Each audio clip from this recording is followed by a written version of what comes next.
Buenos días, bienvenidos a este que es el cuarto taller del programa Asturias en la Agenda 2030, que promueve la Dirección General de Gobernanza Pública, Transparencia, Participación Ciudadana y Agenda 2030.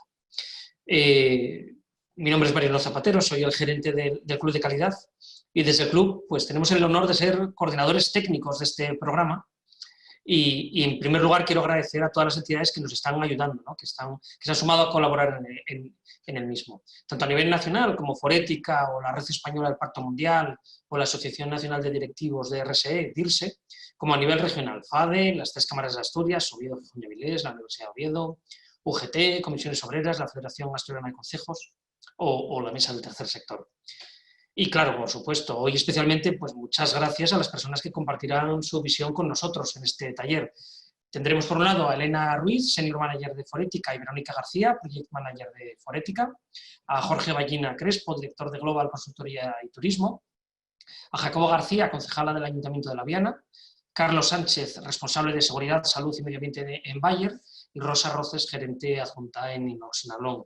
Como veis, un plantel muy diverso y que nos mostrará visiones distintas sobre el reto que supone la Agenda 2030 para las cuencas. La Agenda 2030 supone el compromiso más ambicioso y más exigente que nunca se nos ha pedido a la sociedad asturiana.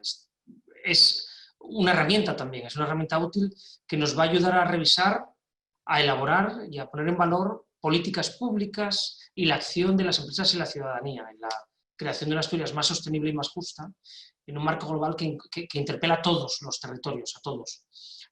En esa hoja de ruta tenemos que traducir los compromisos globales, los famosos 17 ODS, en metas locales, lo cual da un papel de especial importancia a las autoridades municipales y a los agentes más pegados al territorio. En el día de hoy hablaremos específicamente del caso de las cuencas en Asturias. Recordemos que existe un ODS específico, el número 11, sobre ciudades y comunidades sostenibles, que hace referencia a este aspecto. En Asturias, la adaptación a las circunstancias y retos de las cuencas, la sensibilización, la participación en torno a retos verdaderamente relevantes, como puede ser en este caso el desafío demográfico o el desarrollo rural sostenible, y también la cooperación entre las distintas administraciones públicas serán aspectos clave. Para seguir avanzando en la Agenda 2030, desde el Gobierno del Principado se han puesto en marcha distintas iniciativas a distintos niveles, un nuevo modelo de gobernanza en el que se han encomendado estas competencias a una dirección general específica, como mencionaba al principio, la de gobernanza pública, transparencia, participación ciudadana y Agenda 2030. Se ha creado un grupo de trabajo interdepartamental para la propia agenda, se ha desarrollado una cartografía de los ODS en el gobierno, se colabora con entidades locales y otros agentes de la sociedad civil. De hecho, desde el propio Club de Calidad hemos elaborado un borrador para una estrategia de responsabilidad social en Asturias. Y se trabaja también internamente en otros retos, como puede ser el alineamiento de los presupuestos y los ODS, o de la normativa autonómica y los ODS. En este conjunto de pasos que vamos dando, pues esperamos que este taller sea también una forma más de avanzar en este camino. Muchísimas gracias a todos, tanto asistentes como participantes en este taller, y le cedo de nuevo la palabra a Gemma Caramés, responsable de sostenibilidad del Club de Calidad, que será quien conduzca el evento. Gemma, muchas gracias y seguimos adelante. Bueno, pues muchas gracias, Marino. Os recordamos que este taller se enmarca dentro del programa Asturias en la Agenda 2030, junto con otras actividades que veis ahora en vuestra pantalla y que podéis consultar en nuestra página web, y que os invitamos tanto a asistir como a difundir, porque uno de los primeros objetivos de la Agenda 2030 es que el mayor número de ciudadanos posible la conozca. Así que una de las formas en las que podemos contribuir a título individual, pues es darle difusión, ¿no?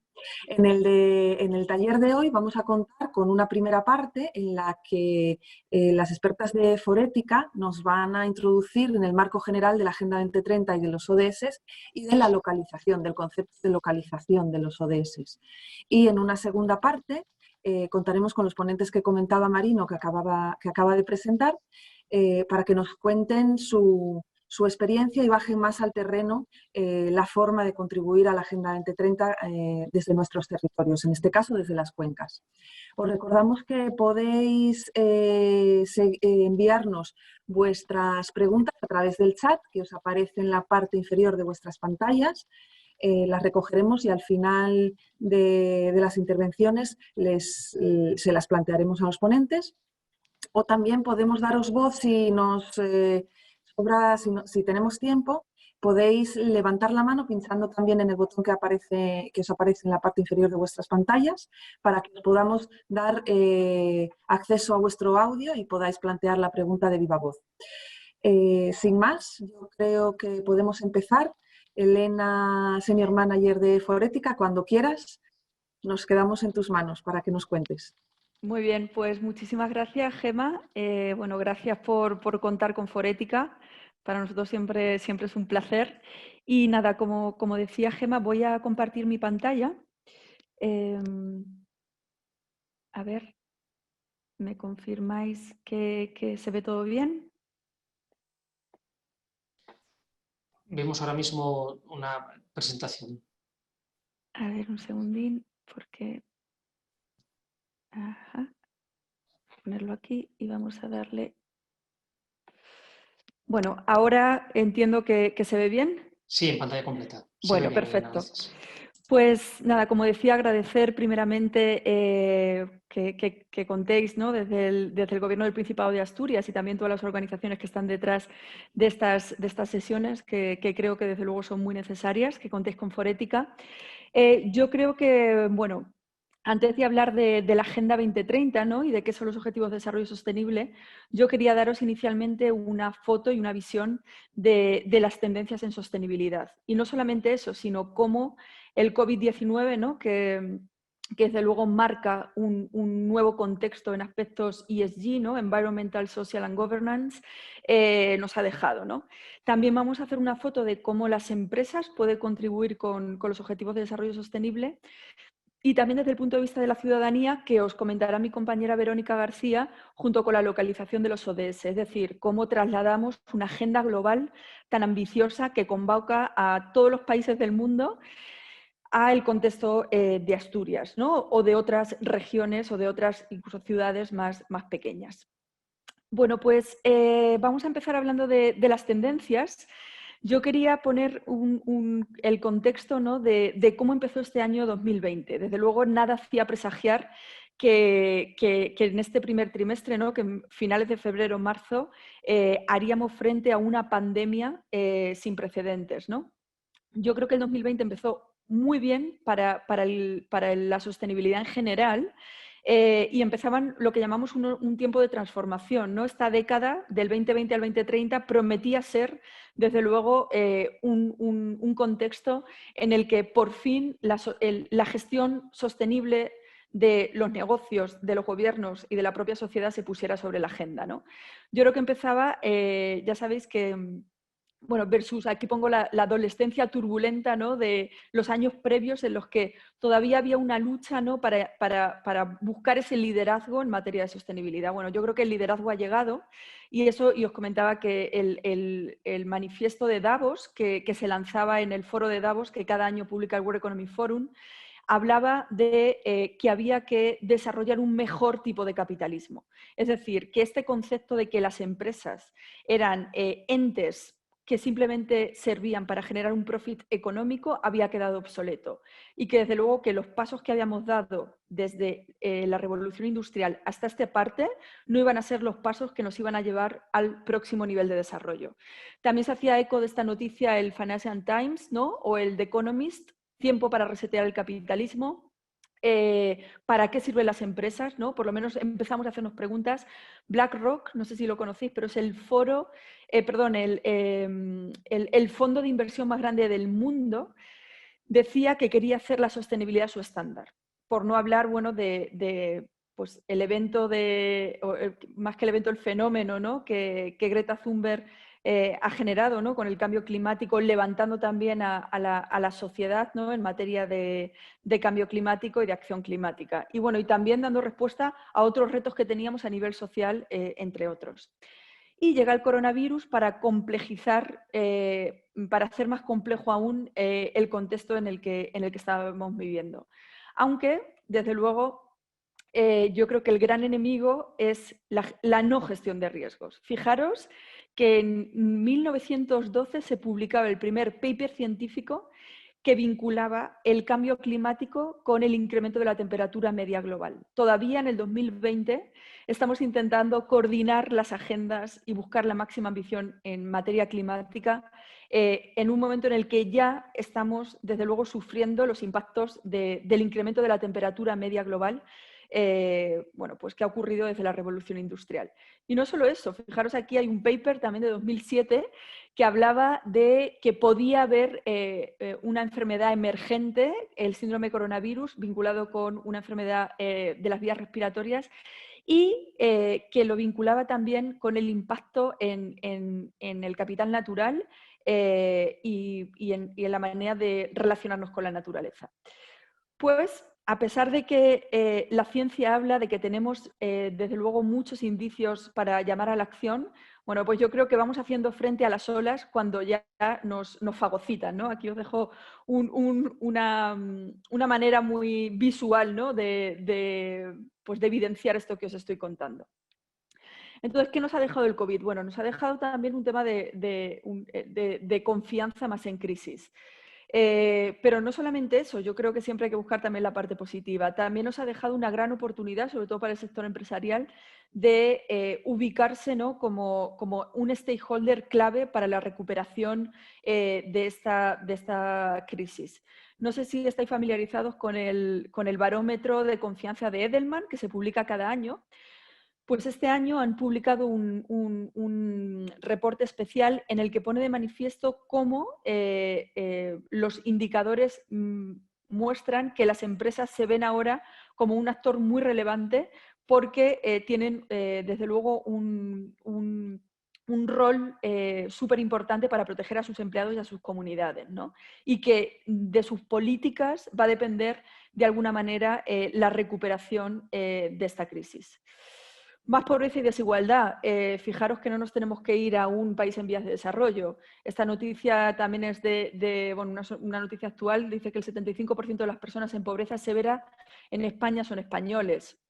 Que el coronavirus ya llegaba en la era de la desigualdad y que, desde luego, como siempre, en todas estas grandes crisis, la gente más vulnerable es la que más queda, la que más impacto tiene en este tipo de crisis. Y esto lo veremos también con indicadores más adelante. El tema de derechos humanos, que nos puede parecer también algo como, digamos, pues que también hay que irse como un país en vías de desarrollo, y no. Cuando hablamos de brecha de género, estamos hablando de derechos humanos, ¿no? Y estamos viendo que, desde luego, aquellos colectivos más vulnerables se están viendo más impactados, no solamente en términos de pobreza, sino estamos hablando de trabajo infantil, estamos hablando pues, de todo el tema de desigualdad de género, entre otros. La gran turbulencia laboral, aquí desde luego España encabeza una triste lista, ¿no? Eurostat dice que la Unión Europea confirma la debacle española, líderes en caída del PIB y destrucción de empleo. Y también la OCDE publicaba en julio que somos el país con mayor tasa de paro juvenil de todos los países de la OCDE. O sea, desde luego aquí estos retos, tanto obviamente los gobiernos, pero también las empresas, han de conocerlos y han de, desde luego, darle respuesta si se quieren autodefinir como socialmente responsables. El futuro del trabajo también lo estábamos viendo, ¿no? Es un área en el que ya se venía trabajando, ¿no? ¿Cómo vamos a hacer esa transformación tecnológica sostenible y responsable? Hay muchos sectores que tienen un riesgo, entre comillas, de robotizarse. Eso, unido a la crisis laboral que estamos viviendo, desde luego también supone un reto al que las empresas han de dar respuesta. La crisis climática, bueno, la urgencia del 1,5 es uno de los grandes retos que tenemos. Todos sabemos que bueno, pues en 2015 en París tuvo lugar la COP21, en el que se firmó el Acuerdo de París, en el que se fijó un objetivo, que es que entre todos los países se mantuviera el incremento de la temperatura media global por debajo de 2 grados centígrados. La ciencia nos dice que no es suficiente, que de hecho ni siquiera llegamos con los compromisos de los países. sino que hay que aumentar la ambición a mantener el incremento de temperatura media global por debajo del 1,5 grados. Hace como unos días, 10 días creo, China, el principal emisor mundial, prometía ser neutro en carbono en el 2060. 2060, desde luego, está muy lejos, pero también, nuevamente, busquemos el lado positivo. Yo creo que es una gran noticia, ¿no?, que China por fin haga este compromiso público de que va a caminar hacia la descarbonización de su economía. La COP26 es la próxima, que tendrá lugar en Glasgow en noviembre, y esperemos que ahí se siga aumentando la ambición en ese sentido. Como os comentaba, con la tendencia actual, o sea, con los compromisos y la ambición que actualmente tenemos a nivel global, podemos incrementar un 3,5 grados en el 2050 la temperatura media global. Y fijaros que ya partimos de un +1 grado que hemos incrementado la temperatura desde la revolución industrial, y ya estamos teniendo desde luego un gran impacto. O sea que imaginaros cómo puede ser el planeta con 3,5 grados más en el 2050. La degradación ambiental en general, ¿no? Tanto de la extracción, es uno de los grandes retos que tenemos, tanto desde el punto de vista de la extracción de materias primas como de la generación de residuos, la pérdida de biodiversidad, la contaminación del aire que respiramos, ¿no? También un factor de riesgo para el coronavirus. Fijaros que 7 millones de personas mueren cada año debido a la contaminación del aire. Y simplemente daros algunos datos de la ciencia. Desde 1970 hemos multiplicado por 3 la extracción anual de materiales. Y no solamente eso, sino que le estamos dando un uso, estamos siendo muy poco eficientes, porque hemos incrementado, desde luego, de una manera sin precedentes la cantidad de residuos, tanto orgánicos como inorgánicos. Y según el Banco Mundial, si seguimos a este ritmo, se podría incrementar en un 70% en el 2050.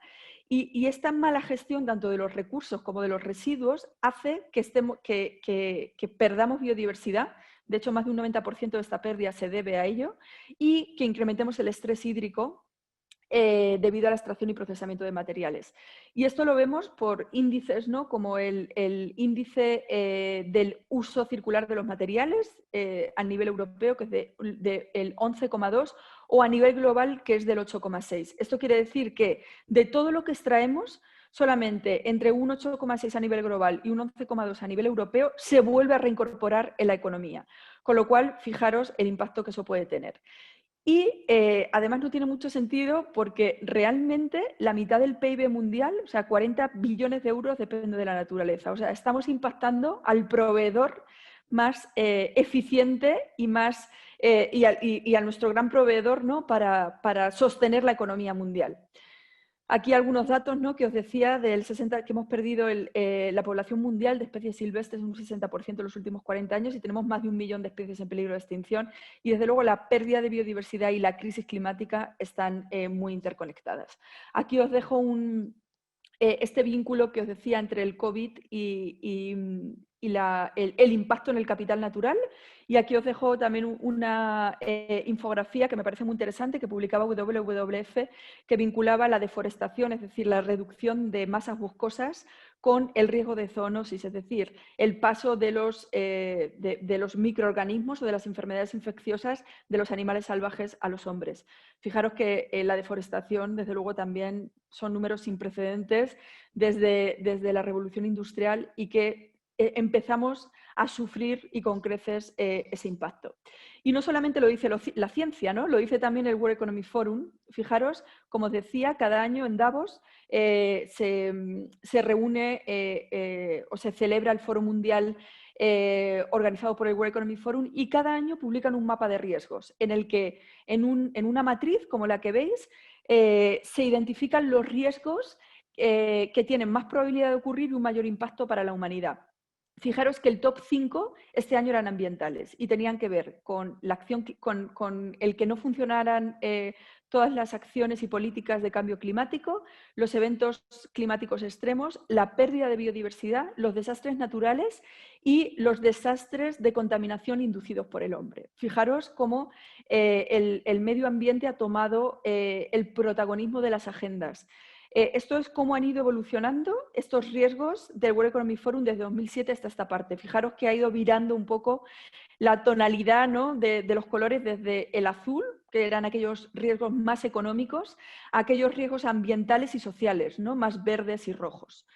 Y es que nos estamos dando cuenta que estamos rozando lo que algunos llaman los límites planetarios. Estos son 9 límites planetarios que identificó el Centro de Resiliencia de Estocolmo, que son 9 límites que si pasamos podemos poner en peligro la salud y el bienestar de las personas. Por eso ahora la tendencia es lo que se llama la economía del donut, ¿no?, que lo que hace es articular todo, ¿no? Los límites planetarios con el crecimiento económico y con los nuevos requerimientos de la sociedad. Y entonces con este contexto yo creo vamos a entender mucho más la importancia de la Agenda 2030. Fijaros que los Objetivos de Desarrollo Sostenible se lanzaron en 2015, son 17 objetivos que tienen que ver con el fin de la pobreza, hambre cero, salud y bienestar, educación de calidad, la gender equality, el agua limpia y saneamiento, igualdad de género, perdón que no me salía el 5, igualdad de género, agua limpia y saneamiento, energía limpia y asequible, trabajo decente y desarrollo económico, industria, innovación e infraestructura, reducción de desigualdades, ciudades y comunidades sostenibles, producción y consumo responsable, acción climática, ecosistemas acuáticos saludables, ecosistemas terrestres saludables, paz, justicia e instituciones sólidas y todo esto en colaboración y alianzas. Fijaros que vienen estos 17 objetivos a dar respuesta a los retos que hemos hablado ahora.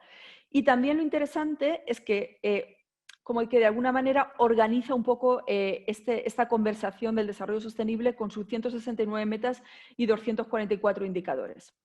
Fijaros que lo interesante de la Agenda 2030 es que da una visión holística del desarrollo sostenible. Esto quiere decir que todos los retos están interconectados. Fijaros en esta figura de la derecha, ¿no?, que tiene forma de pirámide en el que se ve que la base de todo es un medio ambiente saludable, ¿no? Y yo creo que vamos un poco en línea con cómo las agendas internacionales se están desarrollando, ¿no? Si no tenemos una naturaleza saludable, desde luego, y lo estamos sufriendo, no vamos a tener una sociedad próspera, una economía próspera, y la única manera de conseguirlo es con alianzas. Aquí también en la izquierda veis que son los 5 pilares en los que se articulan los 17 objetivos: personas, prosperidad, paz, alianzas y planeta. Y lo interesante también de esta agenda es que convoca a todos los países. Igualmente convoca a Suecia como a la República Democrática del Congo. Todos tienen un compromiso para cumplir esta agenda de desarrollo. No sé si al otro lado sabríais dónde ir para entender cómo estamos avanzando a nivel mundial, a nivel europeo y a nivel España con esta Agenda 2030. Bueno, pues yo voy a dar las instancias para que podáis entenderlo, ¿no?, y para que podáis chequearlo cuando consideréis. Bueno, pues fijaros que cada año Naciones Unidas celebra su High Level Political Forum on Sustainable Development, en el que hace un seguimiento de cómo los países están avanzando en la Agenda 2030. Antes de esto, cada país presenta a Naciones Unidas sus contribuciones voluntarias. España lo hizo en 2018 por primera vez. Y si os vais a su web, si googleáis High Level Political Forum, ahí vais a ver que hay una parte de países y podéis ver lo que está haciendo cada país. Y lo que hace Naciones Unidas es que agrupa todos estos indicadores y publica cada año su informe de Objetivos de Desarrollo Sostenible. Aquí tenéis el último. La noticia es que ya íbamos un poco, no llevábamos la ambición y la velocidad que necesitábamos, y desde luego esta crisis del COVID no ha hecho más que retrasar, con lo cual os digo que vamos bastante mal, ¿no?, para llegar a los objetivos en el 2030, que es el deadline que ha puesto Naciones Unidas. Otro de las instancias a nivel mundial que se publica cada año es el Sustainable Development Report, en el que hace un ranking de cómo los países están avanzando en la Agenda 2030. Si bien todos los indicadores, tanto del reporte que os he dicho anteriormente del High Level Political Forum como este, tienen indicadores pre-COVID, ambos hacen un análisis de cómo el COVID ha impactado en la Agenda 2030. Nosotros, desde Forética, hemos agrupado este análisis y publicamos a principios de este mes este informe que analiza cuáles son los ODS más impactados. No me voy a meter en los datos, os invito a que reviséis este informe que está en nuestra web o que lo podéis googlear, pero ya os digo un dato que yo creo que es interesante. Naciones Unidas decía que hemos retrocedido en 25 semanas, 25 años de desarrollo en términos de pobreza extrema. Fijaros que hemos retrocedido en este incremento de las desigualdades y de la pobreza, entre otros. Aquí ODS impactados, pues bueno, también tenéis los datos más relevantes y, como os decía, no me voy a meter, pero os invito a que leáis el informe.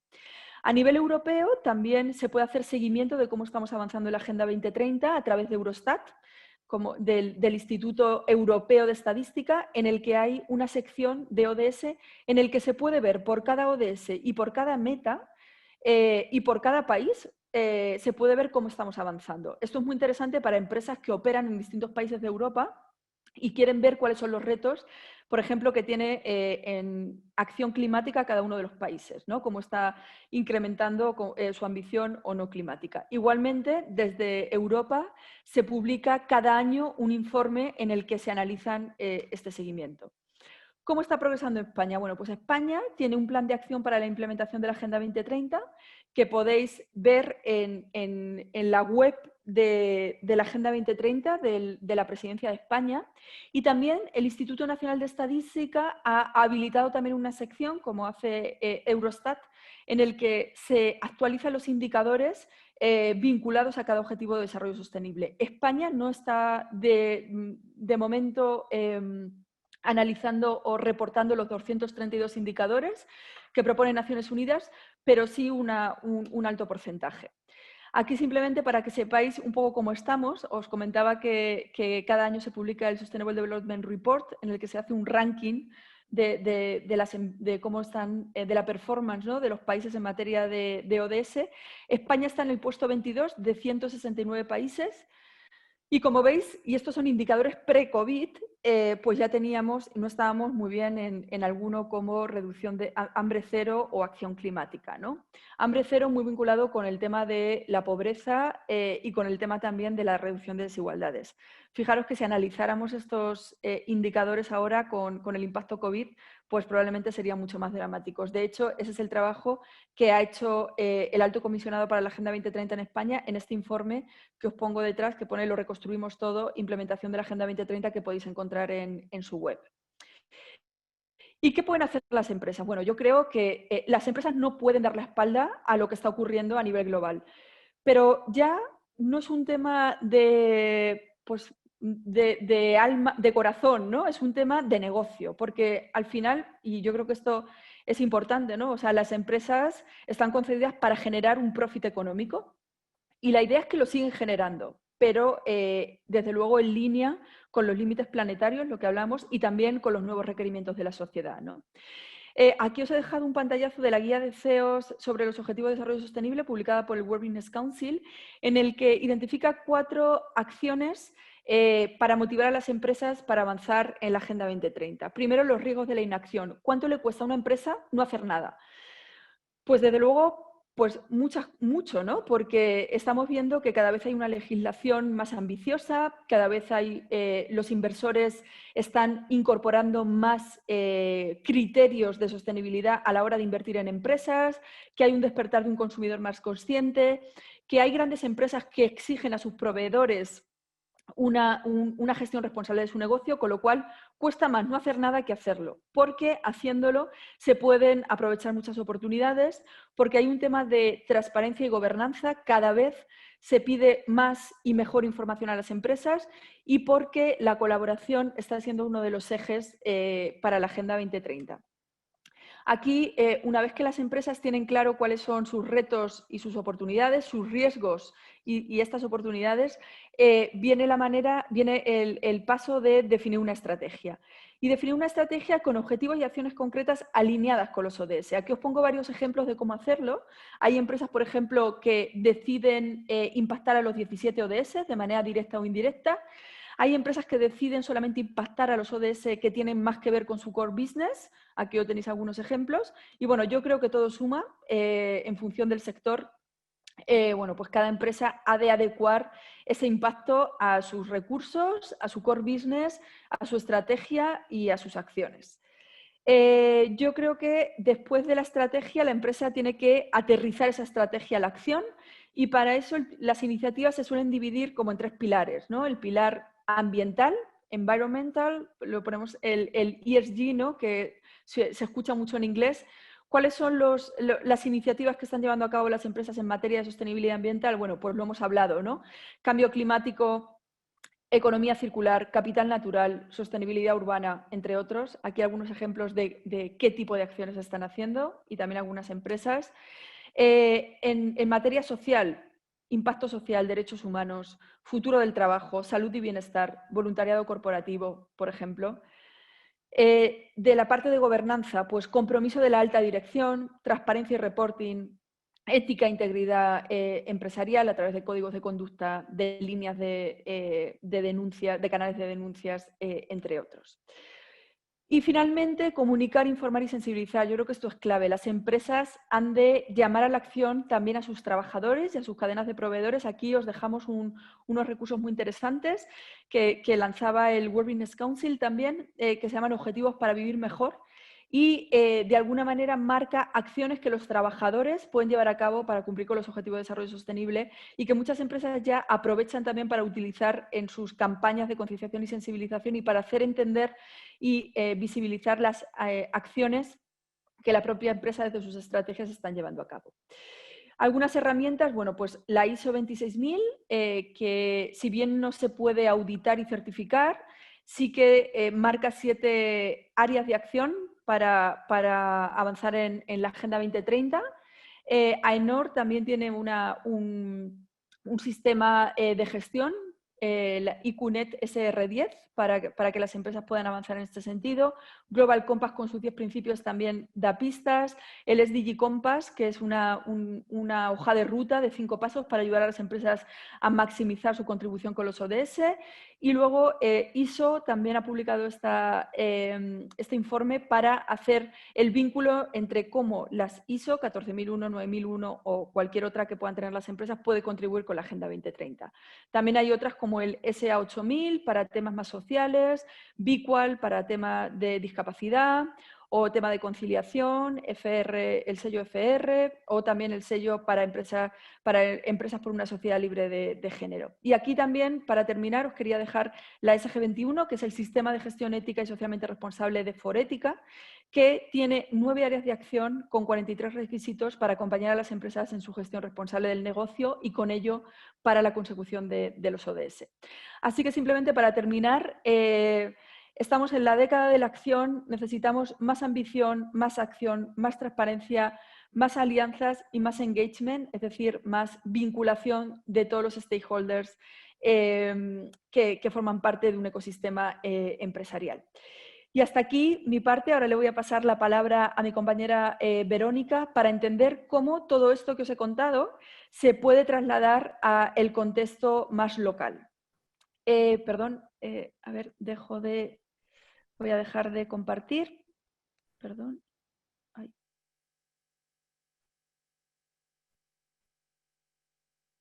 No sé qué ha pasado. Arriba te sale dejar de. Pues es que ahora mismo no me está dejando volver. A ver. Espera. Ahora. Ahora. Voy a Ahora, compartir la perfecto. mía. Pues muchísimas gracias a todos. Gracias, Elena. Vale. Ahora estamos viendo tu pantalla, Verónica. Vale, perfecto. Pues muchas gracias, Elena, muchas gracias a todos y por estar este día de hoy aquí en estos talleres. Mi nombre es Verónica García, soy parte del equipo técnico también de Forética y en este segundo bloque de la presentación vamos a centrarnos en la localización de los ODS, ¿no? Venimos de conocer esa agenda tan global, de ver cómo hemos avanzado a nivel regional, a nivel europeo, también qué se está haciendo en España a nivel de progreso. Y ahora nos vamos a centrar qué se puede hacer a nivel territorio, ¿no? Y también en Asturias. En primer lugar, me gustaría aclarar un poco a qué nos referimos cuando hablamos de localizar los ODS, ¿no? Básicamente podemos definirlo como ese proceso de adaptación de esa agenda global a las realidades del territorio, ¿no? ¿Qué necesidades tengo y cómo esa agenda más global y más universal puede adaptarse a un territorio concreto? Evidentemente, con esta idea de localizar los ODS, lo que nos permite es atribuir pues, un papel más de liderazgo a los gobiernos locales y también regionales, ¿no? Evidentemente, esto también nos va a llevar a esa idea de representatividad. Como bien ha dicho Elena, pues la Agenda 2030 lo que hace es invitar a la acción a todos los agentes sociales, ¿no? Y a través de esa localización vamos a tener una representación de todos los agentes y reconocer qué rol pueden tener pues, las instituciones, los agentes sociales que están presentes en el territorio. Unido a esta idea de representatividad, tenemos que hablar de la idea de apropiación, ¿no? Evidentemente, cuando intentamos aterrizar esa agenda global a las características del territorio, es necesario que se lleve a cabo pues, ese ejercicio de apropiación por parte de la ciudadanía, de la población local, para que realmente tengan un papel activo a la hora de implementar la Agenda 2030 y los 17 objetivos. Y no podemos olvidar la idea de participación, ¿no? Muy ligada también a la de apropiación, porque la Agenda 2030, como sabéis, en su objetivo número 17, pues invita a la idea de alianzas, de colaboración, de unir fuerzas, ¿no? Para realmente conseguir que los objetivos se cumplan de aquí a 2030. Y evidentemente nos podemos preguntar ahora por qué es importante, ¿no? ¿Por qué es importante ese ejercicio de localizar? Si nos remontamos a 2015, cuando se aprobó la agenda, el entonces secretario general de Naciones Unidas, Ban Ki-moon, ya decía que la batalla por la sostenibilidad se iba a ganar o se iba a perder en las ciudades. Y esto evidentemente pues, está muy impulsado por esa urbanización que estamos viviendo, ¿no? Se estima que 2/3 de la población para 2050 podrían vivir en ciudades. Es algo que percibimos en nuestro entorno, ¿no? Que las ciudades y el papel que tengan en el ámbito de la sostenibilidad es cada vez más relevante.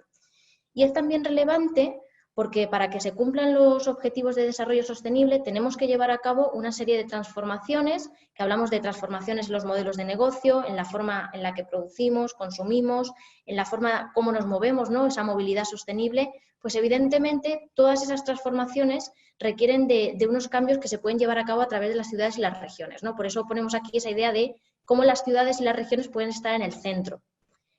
Y evidentemente ese papel, ¿no? Ese rol que se le da a las ciudades y a las comunidades está muy presente en la agenda. Tenemos ese objetivo número 11 de comunidades y ciudades sostenibles que hace referencia concretamente al papel que pueden tener los gobiernos locales como catalizador de esos cambios, ¿no? Y evidentemente el papel que jueguen las ciudades y las comunidades pues puede tener un impacto directo en muchos de esos grandes retos de la sostenibilidad que comentaba antes Elena, ¿no? Como es la desigualdad, como es el cambio climático. Es más, si nos vamos a las metas concretas de ese objetivo número 11, ahí tenéis los diferentes aspectos que se cubren, ¿no? Pues estamos hablando de cómo fomentar ese transporte sostenible, de cómo se gestionan los vertidos, los residuos, cómo es la calidad del aire, cómo se gestionan los espacios públicos, si hay espacios verdes en las ciudades.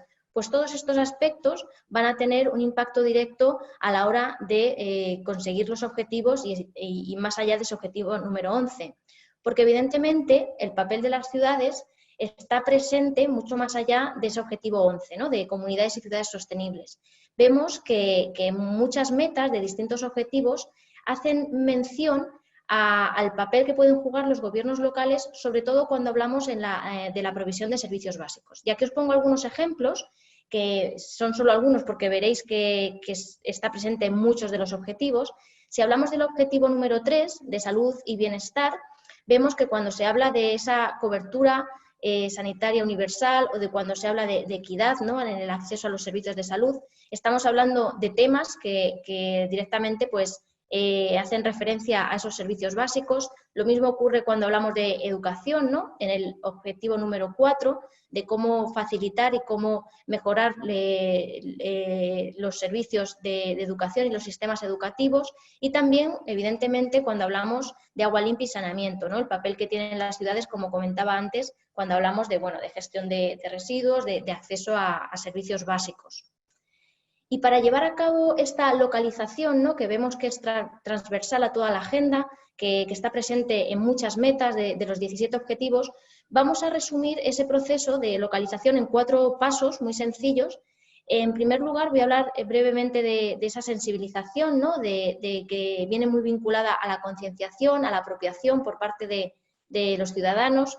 En segundo lugar, voy a hablar de la incidencia política, lo que conocemos como advocacy, y esa necesidad de aterrizar esa agenda global o a veces nacional en un contexto más local. Vamos a hablar de implementación, de qué acciones concretas podemos llevar a cabo en el territorio para contribuir a la agenda. Y en cuarto lugar, ese cuarto paso es el de monitoreo. Por supuesto, es fundamental que si queremos conocer en qué punto estamos, tenemos que conocer cómo avanzamos, ¿no? Y hacer seguimiento de cómo contribuimos y progresamos en los 17 objetivos. Y paso ahora a analizar cada uno de los pasos muy brevemente. En primer lugar, cuando hablamos de sensibilización, evidentemente tenemos que empezar con ese ejercicio de reflexión, ¿no? De cuál es el papel que pueden jugar los gobiernos locales y las regiones. Y vinculado a la idea de sensibilización, lo que es importante aquí es que toda la implementación que se lleve a cabo de la Agenda 2030 tenga en cuenta a la ciudadanía, ¿no? Por eso es importante tener presente esa idea de participación ciudadana, de concienciar, de informar acerca de qué es la Agenda 2030 y cómo podemos hacerlo algo nuestro, ¿no? No verlo como algo lejano, algo más global y que no nos afecta, sino como algo mucho más cercano, que tenemos mucho más impacto y podemos contribuir mucho más de lo que a veces creemos. Y por daros algunos ejemplos de esta parte de sensibilización, ¿no? Y concienciación de la Agenda 2030, os pongo ahí un ejemplo, ¿no? De la iniciativa ODS local, Andalucía, que es una iniciativa que han impulsado algunos ayuntamientos andaluces para dar a conocer cómo llevar a cabo esa localización, qué pasos seguir y algunos materiales útiles a la hora de conocer y concienciar sobre los objetivos. Evidentemente, esto pues, es una idea, ¿no? Bastante buena a la hora de poder comunicar de forma sencilla, de forma accesible a los distintos agentes de qué hablamos cuando hablamos de la Agenda 2030. Un ejemplo también muy bueno que os pongo ahí es el de la Comunidad Valenciana, donde en su plan de implementación de los ODS recoge cómo se va a formar, aparte de los trabajadores de la Administración Pública Valenciana, en tema de Agenda 2030 y objetivos de desarrollo sostenible. Evidentemente, todas esas acciones formativas, de sensibilización, son un paso muy importante para poder implementar los próximos pasos. Y un último ejemplo que os pongo ahí, muy vinculado al tema de la formación, es este documento que se publicaba hace unos días, donde nos muestra cuál es el avance que se está dando en los centros educativos, en las universidades sobre todo, a la hora de integrar la Agenda 2030 y los 17 objetivos en los programas formativos de distintas universidades del mundo. Y evidentemente lo que vemos pues, es una tendencia bastante positiva de cómo estos aspectos, no solo vinculados a los ODS, sino a sostenibilidad en general, van entrando cada vez más en los planes de formación. Pasamos ahora al segundo paso. Después de hablar de la sensibilización, evidentemente tenemos que hablar de esa incidencia política, ¿no? De ese advocacy, que básicamente lo que busca es incorporar esa perspectiva subnacional, más local, dentro de una estrategia nacional. Evidentemente, lo que permite esa incidencia política pues, es contar con un discurso propio, ¿no?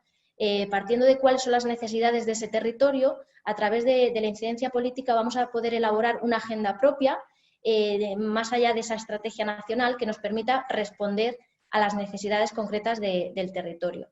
Y evidentemente esto nos permite pues, también reconocer ese carácter multinivel y ese carácter multiactor de colaboración que impulsa la Agenda 2030.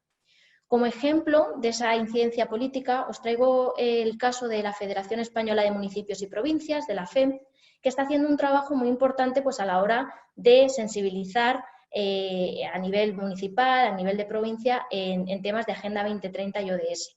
De hecho, ese documento que os pongo ahí de Compromiso 2030 es su plan de implementación y entre los muchos contenidos que recoge, pues se define realmente como un actor catalizador a la hora de llevar la Agenda 2030 a los territorios. Así que, como veis, pues todo este paso está muy vinculado a la idea también de concienciación, pero sobre todo de colaboración y de ajustar esa agenda global a necesidades más locales. Y en tercer lugar, pasamos a la implementación, ¿no? ¿Qué acciones concretas puedo llevar en mi territorio para contribuir a la agenda? Este paso de implementación pues, lo podemos subdividir en varios pasos, ¿no? Varias etapas, por así decirlo. En primer lugar, para llevar a cabo la implementación va a ser fundamental el establecimiento de prioridades, ¿no? Ver qué necesito y cómo puedo adueñarme de esa agenda para responder a necesidades locales. También tenemos que hablar de identificar y construir sinergias, ¿no? No podemos hacerlo solo, la colaboración y las alianzas es algo transversal a toda la agenda y evidentemente en esa fase de implementación va a ser muy importante buscar sinergias a todos los niveles. También es importante la identificación de acciones concretas y de recursos que se vayan a emplear, ¿no? Evidentemente, la implementación de la agenda requiere de una movilización de recursos y hablamos de recursos humanos, de recursos técnicos, de recursos también económicos, tecnológicos, a todos los niveles. Y también es importante la idea de qué marcos de gobernanza tenemos para llevar a cabo esas acciones, ¿no? Evidentemente, para que estén integradas, para que ese carácter multiactor se reconozca, necesitamos de esos marcos de gobernanza que vamos a ver ahora más adelante. Y como ejemplo de estos planes de implementación, vemos que ya son muchas las comunidades autónomas que cuentan con sus propios planes, pero os traigo el ejemplo de este documento de directrices para la implementación de la Agenda 2030 en Castilla y León, y es un ejemplo bastante interesante porque desde la Junta de Castilla y León han hecho un ejercicio bastante profundo de reflexión para analizar en qué punto está la Junta en cada uno de los objetivos. Han analizado cada una de las metas que recoge los objetivos para, con datos, contrastar en qué punto están y qué necesidades concretas tienen, para así pues, las políticas que lleven a cabo se alineen con esas necesidades. Y también han hecho esa reflexión de cómo cada política de la Junta contribuye a cada uno de los objetivos. Y por último, el paso cuarto es cuando hablamos de monitoreo, ¿no? Ese seguimiento que nos va a permitir conocer realmente en qué punto estamos y si vamos por el buen camino para lograr los objetivos o no. Contamos con varios marcos de medición que han hecho pues, que esto de la medición de la Agenda 2030 sea un poco complejo, ¿no? A veces, pero evidentemente lo que es importante aquí es contar con indicadores que nos permitan conocer el histórico, de dónde partimos, hacia dónde queremos ir y que nos permitan contrastar, ¿no? Evidentemente podemos adaptar qué indicadores son más útiles para ese contexto. Tenemos muchos marcos, como os decía, ¿no? Desde Naciones Unidas tiene su propio marco, también se ha ideado un marco de medición a nivel europeo, desde la Unión Europea, y también el Instituto Nacional de Estadística cuenta con sus propios indicadores. Lo que es aquí interesante es elegir qué indicadores, qué conjunto de indicadores son más útiles en esas acciones concretas y tener ese histórico que nos permitan ver el progreso y ver en qué se está mejorando o en qué se necesita poner más esfuerzos. Y como ejemplo de ese seguimiento y ese monitoreo, os traigo aquí el informe de seguimiento de Castilla-La Mancha, donde se recogen cómo están contribuyendo a las distintas metas e indicadores y lo que hacen es comparar cómo está la comunidad y cómo está España, ¿no? Y esto les permite pues, tener una foto más amplia de cómo está la comunidad en comparación con el nivel nacional.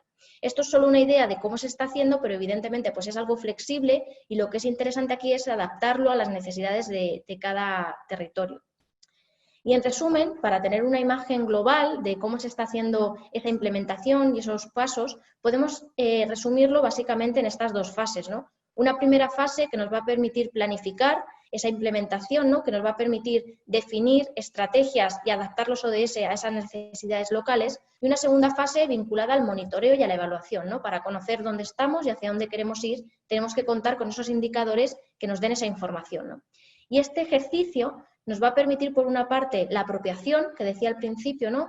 De cómo acercar esa agenda global a un contexto más local y que sea útil para las necesidades de ese territorio, y también importante reconocer la rendición de cuentas, ¿no? Porque evidentemente todo este ejercicio de monitoreo está vinculado con la transparencia y a través de esa evaluación del progreso nos va a permitir conocer datos muy interesantes y fomentar la rendición de cuentas. Y para llevar a cabo esta localización, evidentemente, pues existen distintas herramientas que pueden ser útiles a la hora de orientarse, ¿no? Y de inspirarse. Es interesante el trabajo que está haciendo esta organización, ¿no? De Ciudades y Gobiernos Locales Unidos, donde ha creado un espacio web con distintas fichas informativas de cada objetivo, y ahí podéis encontrar una descripción breve de cada objetivo, pero también cuál es la vinculación con la acción o el rol que puede jugar los gobiernos locales y regionales en relación a ese objetivo. También es interesante todo el trabajo que están haciendo, por supuesto, desde Naciones Unidas, ¿no? A través de su iniciativa Local 2030, donde podéis encontrar pues, distintas herramientas, materiales que facilitan pues, todo ese trabajo de localización. Podéis encontrar las distintas fases, distintas iniciativas que se han llevado también a nivel local para daros ideas, ¿no? E inspiraros en esa tarea. Y no quería perder la oportunidad de hablar de cómo está siendo esa localización en España. Ya os comentaba también Elena antes, ¿no? De que en España existe ese plan de implementación de la Agenda 2030 y desde hace unos años se vienen elaborando estos informes de progreso que nos permiten conocer pues, en qué punto están los distintos objetivos en nuestro país. Y si encontramos algo interesante en el informe de este año, que se publicaba en verano, ¿no? De Reconstruyendo lo Común, es todas las dimensiones de la gobernanza, ¿no? Cómo está evolucionando la gobernanza de la Agenda 2030 en las distintas comunidades autónomas y a nivel nacional.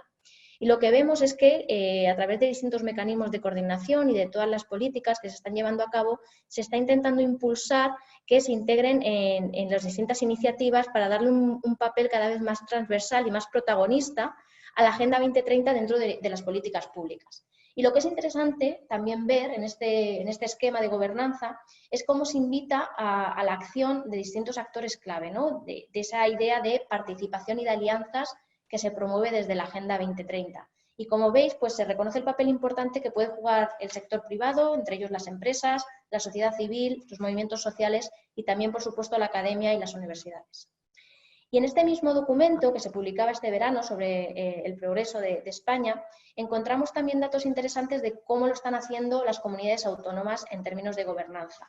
Y lo que encontramos es que ya son 15 las comunidades autónomas que cuentan con comités o comisiones específicos para llevar a cabo la implementación de la Agenda 2030 dentro de sus administraciones.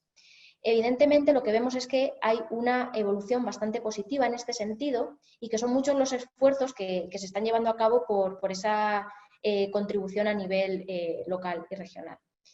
Unido a esa idea y a esos esquemas de gobernanza, ¿no? que se están dando en las administraciones públicas, viene de la mano de una serie de planes y estrategias de implementación. Esto es algo que también vemos en muchas comunidades autónomas. Aquí os traigo solo algunos ejemplos, ¿no? Como el de la Junta de Andalucía, el del Gobierno vasco, ¿no? Que ha hecho su documento de contribución vasca a la Agenda 2030, la Estrategia Aragonesa de Desarrollo Sostenible y también el caso de Asturias, ¿no? Que ya se está impulsando esa estrategia de desarrollo sostenible para responder a los retos de la Agenda 2030.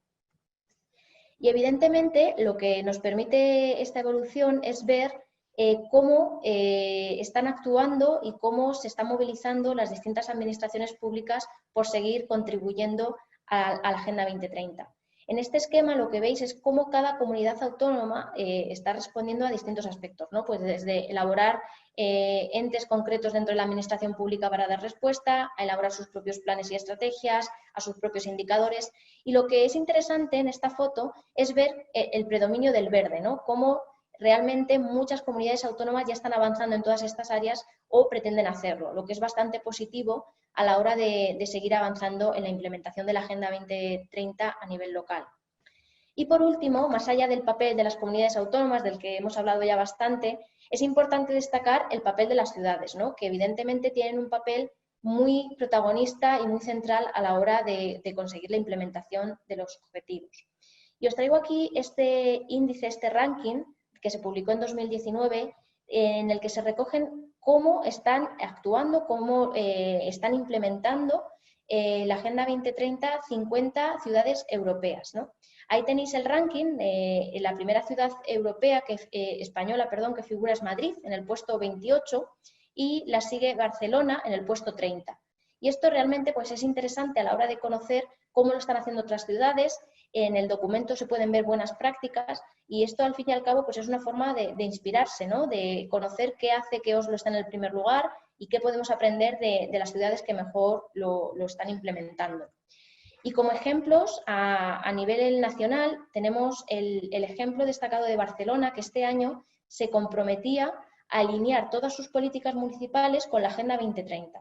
Esto, evidentemente, pues es un paso muy decisivo a la hora de contribuir desde el ámbito local a esa agenda global, porque a partir de este momento lo que supone es un punto de inflexión de que a través de toda la política municipal se va a contribuir a distintas esferas y a distintos retos de esa agenda de sostenibilidad.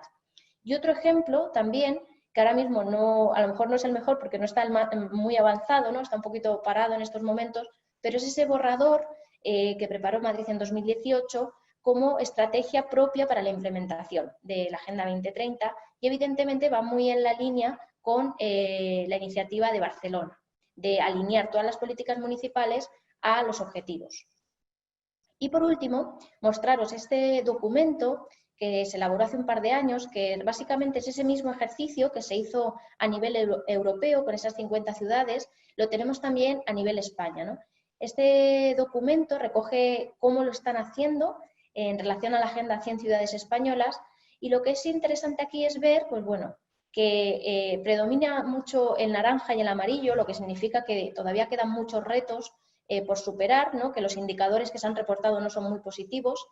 Por daros un ejemplo de uno de los indicadores que se reportaba, que peor resultado tenía era el ODS 8, de crecimiento económico y trabajo decente, que en un gran número de ciudades pues, aparecía en rojo, ¿no? Lo que significa que los indicadores pues, son muy negativos y queda todavía mucho por implementar y mejorar.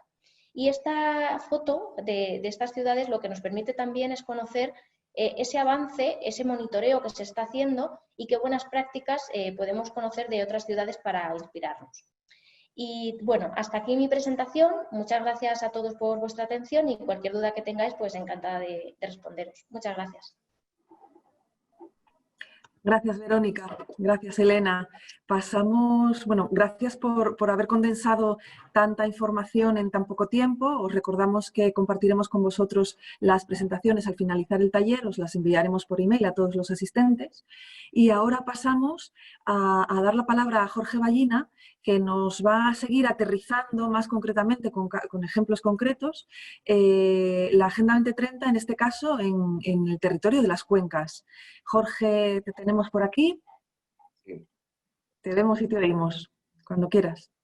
Bueno, muchas gracias, Gemma. Buenos días a todos y a todas y bienvenidos a este taller de localización de los ODS y la Agenda 2030 a cuencas mineras. Agradecer también la oportunidad que nos brinda el Cluster de Calidad, la Dirección General de Gobernanza, Transparencia, Participación, Agenda 2030 del Principado, por exponer un poco esta introducción, nuestra visión acerca de las necesidades y también un poco las recomendaciones para la acción en un territorio, en cuencas mineras de Asturias, que es muy conocido para nosotros como empresa por muy diferentes proyectos y en particular para mí como langreano y que hago gala en toda Asturias y en todo el mundo de nuestro territorio, ¿no? De estas cuencas mineras, estas cuencas mineras tan queridas para nosotros. Voy a compartirles la presentación. Un segundo, por favor. Ahí se ve. ¿Todavía no? No. Espera. Un segundito, por favor. Okay. Ya, ¿no? ¿Ya está? Ahora, si la pones en vista de pantalla completa. Listo. Perfecto, ahora sí. Gracias, Gemma. Bueno, pues yo voy a hablar unos 20 minutos, quizá un poquitín más seguramente, y después de mi intervención tenemos, como comentó Gemma, 3 ejemplos de casos de acciones y proyectos exitosos en el Cuencas, desde la administración local, el Ayuntamiento de La Viana, con su plan de movilidad sostenible Arcadia 2030, y 2 empresas que hacen cosas muy interesantes desde Bayer y desde Inoxnalón, ¿no? Eso será la segunda parte de esta hora. Bien, por ir localizando un poco el contexto de la Agenda 2030, de estos 17 objetivos de desarrollo sostenible que también nos han introducido desde Forética, tanto Elena, como Verónica en esta primera hora. Vamos a pasar a lo local, ¿no? A la importancia que tiene actuar sobre el territorio, pegados al territorio, ¿no? Pensemos en lo global, en los grandes retos a los cuales se enfrenta el planeta en relación al desarrollo sostenible, pero traslademos al ámbito local. Y en particular a un territorio donde creo que es un verdadero laboratorio para trabajar en la Agenda 2030 y los objetivos de desarrollo sostenible, como es Cuencas Mineras. Un territorio muy afectado por la desindustrialización, por un cambio de modelo productivo y por muchas otras cuestiones socioeconómicas que creo que están en la mente de todos, desde la crisis que se largó en los años 70 y que vino, digamos que a ser mucho más aguda a partir de los años 90 y en la actualidad, y que no vamos a entrar en ella. En ese contexto de localizar la Agenda 2030 en este territorio de cuencas mineras, es importante tener claro que debemos de seguir unos pasos muy importantes y con una visión territorial por parte de todos los actores, tanto desde lo público como desde lo privado, con la participación de agentes sociales y medios de comunicación, en conocer cuáles son los retos a nivel local, a partir de un diagnóstico, de unos indicadores, e ir avanzando en la contribución y el avance hacia la sostenibilidad de este territorio. Porque la verdad es que en nuestras cuencas mineras de Asturias, las metas de referencia que se marcan para los municipios a nivel global y propuestas por Naciones Unidas, que son 80, tenemos cuestiones y proyectos en las cuales avanzar en todas ellas, exceptuando, por supuesto, en el de vida submarina. Nos queda cerca al mar, pero no tanto como para que podamos contribuir en exceso a ese objetivo. Y yo creo que es muy relevante también cuencas mineras, y permítanme ser un poco crítico desde la experiencia y sobre todo desde la zona, ¿no? Que creo que a veces nos está faltando una visión, una estrategia comarcal del conjunto del territorio para avanzar hacia líneas estratégicas conjuntas entre los actores públicos y privados de las cuencas mineras para determinar cuáles son las acciones a las cuales nos enfrentamos en relación a unos retos que creo que son bastante relevantes. Y como decía antes, con la importancia que tiene cada uno y todos los actores locales, ¿no? Los gobiernos locales, por supuesto, los ayuntamientos, los concejos de este territorio, las empresas, pero también nosotros y nosotras como ciudadanos que vivimos, que disfrutamos, que queremos a los valles mineros de Asturias, los agentes sociales y, por supuesto, también los medios y la academia. De hecho, además, en cuencas mineras, en la comarca Cuencas Mineras de Asturias, yo creo que es donde estos retos que marca la estrategia del Principado de Asturias en relación a la Agenda 2030 actualmente en desarrollo son aún más perentorios, ¿no? El reto demográfico, la transición energética justa y verde, intentar tener una industria competitiva en el mercado, avanzar en procesos de innovación, asegurar un empleo de calidad, que es uno de los principales retos, las cuestiones relativas a la igualdad, los servicios públicos y, por supuesto, la conectividad y la movilidad. Bien, por centrarme ya en este territorio, el territorio de cuencas mineras, según diversos planes, y bueno, tenemos todos un poco en mente, está formado por los valles del Nalón, el Caudal, y también incluimos ahí al concejo de Elena, que forma parte del corredor de cuencas hacia la meseta, como saben, atravesado por la autopista, y por el futuro, esperemos que no tarde mucho, el AVE hacia Madrid. Y es un territorio con unas particularidades muy concretas, ¿no? Luego veremos las socioeconómicas y las productivas, pero bueno, en relación a este territorio estamos hablando de un territorio bastante poblado, la densidad de población es de 150 habitantes, bastante superior a la media regional, por su cercanía al área metropolitana, a las ciudades de Oviedo, de Avilés y Gijón, que nos quedan a 20-25 minutos cada una en coche.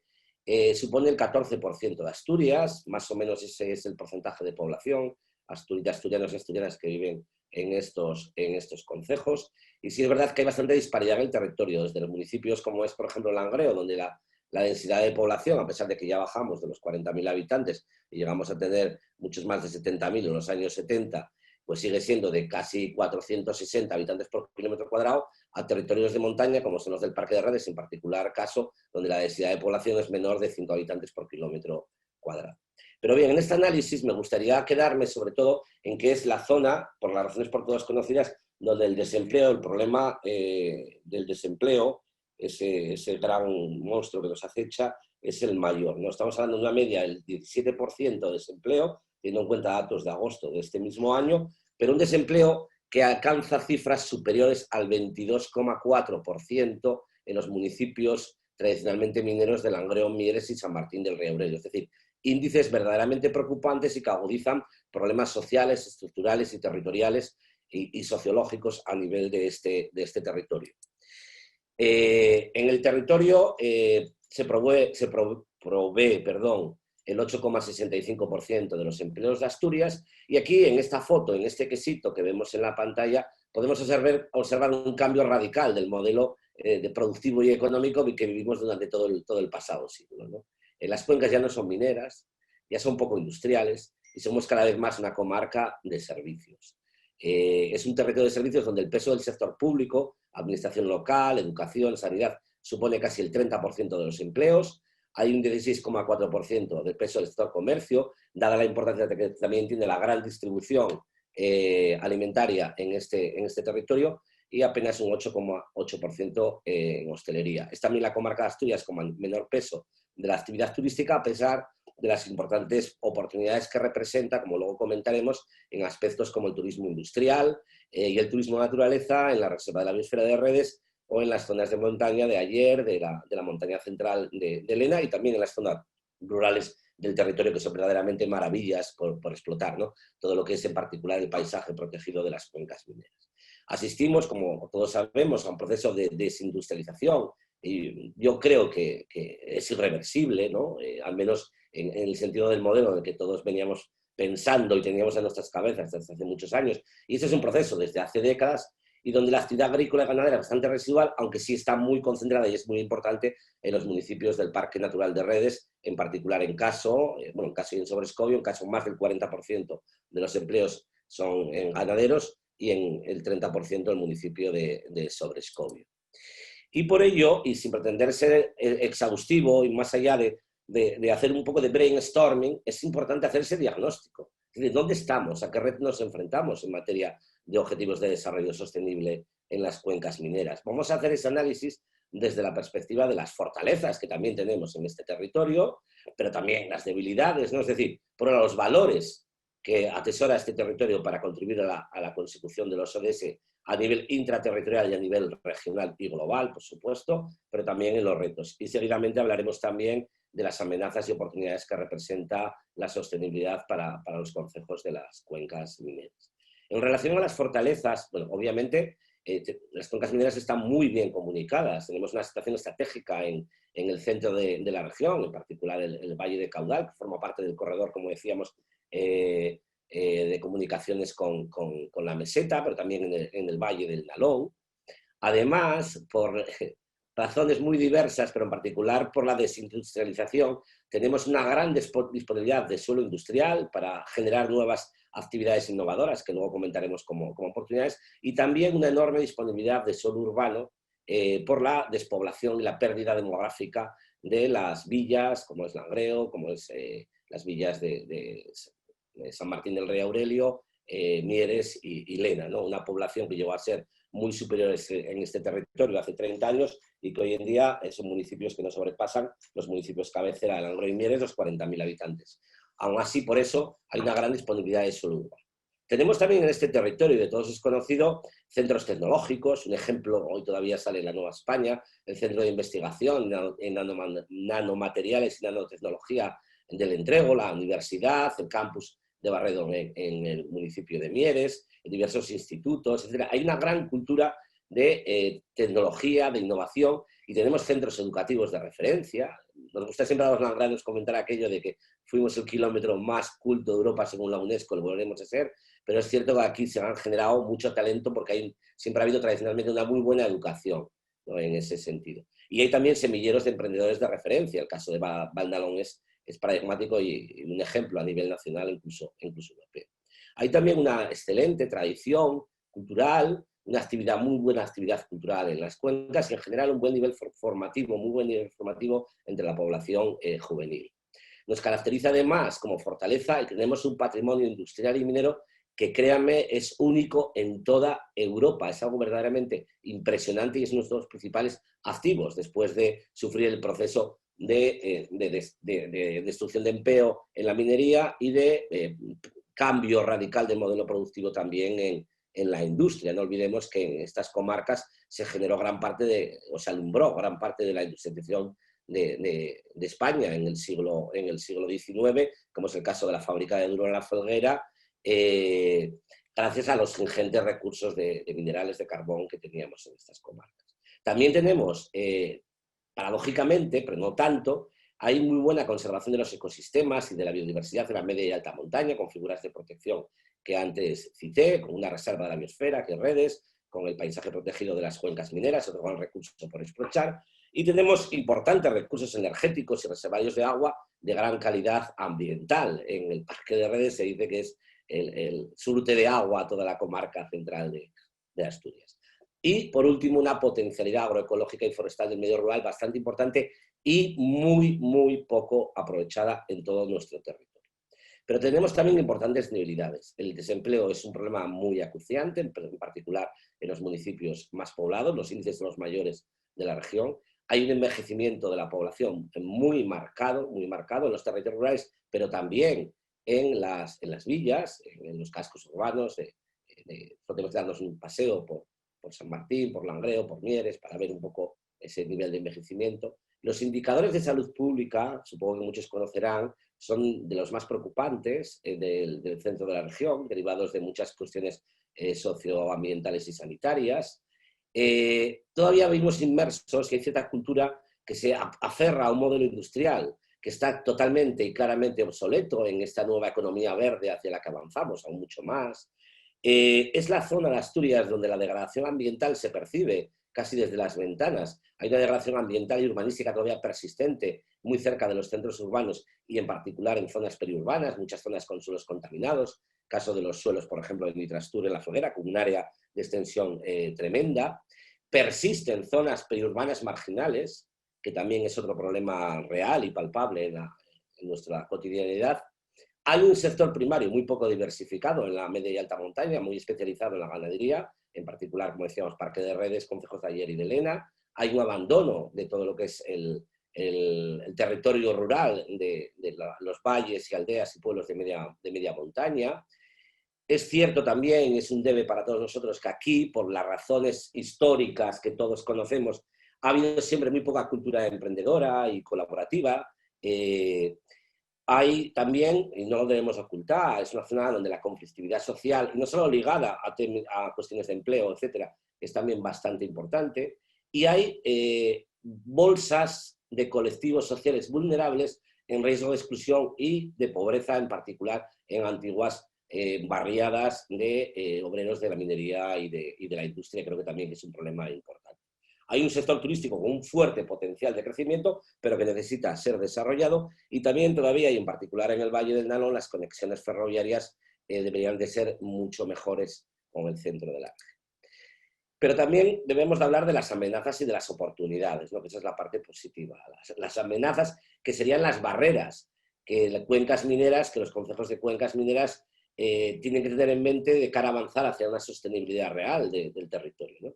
Está, y lo tenemos todos en la cabeza, esa migración de la población juvenil y también de los mayores al área metropolitana de otras regiones de España. Eso sobre todo implica una fuga de talento día a día. Todos nosotros en conversaciones sabemos que aquel chico, aquella chica que es un gran biólogo, ingeniero, geólogo, economista, abogado, se va a Madrid, a Barcelona o a otros países o a otras zonas del centro de la región.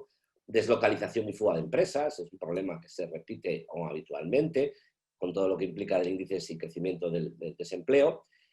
Tenemos de ser conscientes que una amenaza clara es que ya van a empezar a desaparecer los incentivos que existieron todos estos años con fondos mineros, etcétera, etcétera, para la inversión en las comarcas y la creación de empleo, que a mi modo de ver, y siento ser bastante taxante, han sido absolutamente despilfarrados y mal utilizados. Esperemos que eso no suceda con los nuevos fondos europeos para avanzar hacia una transición justa y economía verde. Yo creo que las cuencas merecen de una vez que se apueste por el territorio en este sentido. Como amenaza también percibimos una gentrificación negativa, no positiva, como sucede en algunas zonas de grandes ciudades con cuestiones relacionadas al turismo o a la cultura. Aquí tenemos una gentrificación negativa que antes cité y la creación de núcleos marginales y población en riesgo de exclusión en algunas zonas de los grandes municipios de las cuencas hay un envejecimiento progresivo, una despoblación urbana cada vez mayor, cada día parece que aparece un solar nuevo en el centro de la ciudad vacío, hay riesgos sanitarios y de salud mental, tenemos los peores indicadores, en particular de la sanitaria de Mieres de toda la región en temas relativos a la salud mental y también en aspectos de toxicomanía en ambos valles, hay un aumento de la desigualdad y también otra amenaza muy importante que todos tenemos en la cabeza es qué sucederá con la pérdida de rentas asociadas a las prejubilaciones, pensiones, de la minería, de la industria, etc. Es también una zona, una comarca donde en particular en las ciudades más grandes hay ciertos índices que en relación a la población no son muy buenos de inseguridad ciudadana, conflictos sociales. A pesar de ello hay una excelente calidad de vida y siempre la reivindico, no se asusten por todo lo que estoy contando. Otra amenaza es la despoblación de las zonas rurales, de los valles de montaña, del territorio, y sobre todo la pérdida de ese manejo tradicional del territorio que durante un siglo convivió de un modo mixto con esa cultura campesina minera que permitía el mantenimiento de todas unas zonas productivas muy relevantes y paisajísticamente también, ¿no? El deterioro ambiental progresivo de espacios sin uso que estamos viendo, polígonos industriales o áreas industriales que no tienen éxito, por así decirlo, o zonas degradadas donde después de muchos años sigue sin actuarse en ningún tipo de modelo, esa es otra gran amenaza. Hay una importante superficie rural y forestal sin ningún tipo de planes de uso y gestión, y parece que hemos sido incapaces en los últimos 30 años de generar verdaderamente y a nivel comarcal y con una visión estratégica del territorio de un modelo de desarrollo territorial endógeno y sostenible. Pero bueno, después de toda esta fotografía que parece muy negativa de Cuencas, todo lo contrario, representa el territorio de las comarcas mineras de Asturias unas oportunidades muy relevantes para avanzar en la Agenda 2030 hacia un desarrollo sostenible real. En cuanto a regeneración de espacios urbanos y mejora de la calidad de vida para atraer población, es una comarca donde la calidad de vida es bastante buena en comparación con otras zonas de la región y es muy competitiva, estamos muy bien comunicados, con lo cual eso permitiría atraer población, pero atraer población de calidad y de talento. Otra oportunidad es la polivalencia y el aprovechamiento de todo ese ingente patrimonio industrial y minero para nuevos usos industriales y culturales. Otra oportunidad es el fomento de la cultura innovadora y emprendedora, que hay grandes iniciativas, pero creo que se debería trabajar aún más y favorecería la retención de talento y de población.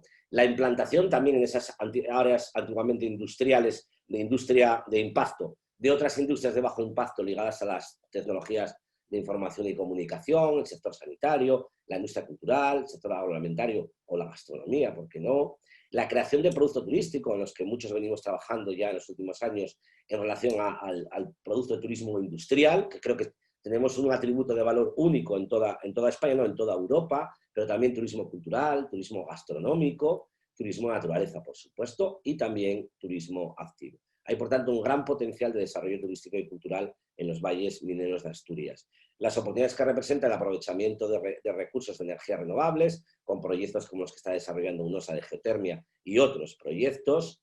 La oportunidad de atraer migración y talento de profesionales que se beneficien de nuestras muy buenas comunicaciones y de la penetración de las tecnologías de información y de comunicación y la conectividad en todo lo que es las zonas de fondo de valle, es decir, la ciudad lineal del Nalón y todo lo que es el Valle del Caudal, las marcas de calidad y de origen vinculadas tanto a ese turismo industrial como también a los productos del campo y de la montaña y de los espacios naturales protegidos, la producción ecológica y forestal en montes rurales, y otra oportunidad representa las alianzas entre actores y la cooperación territorial.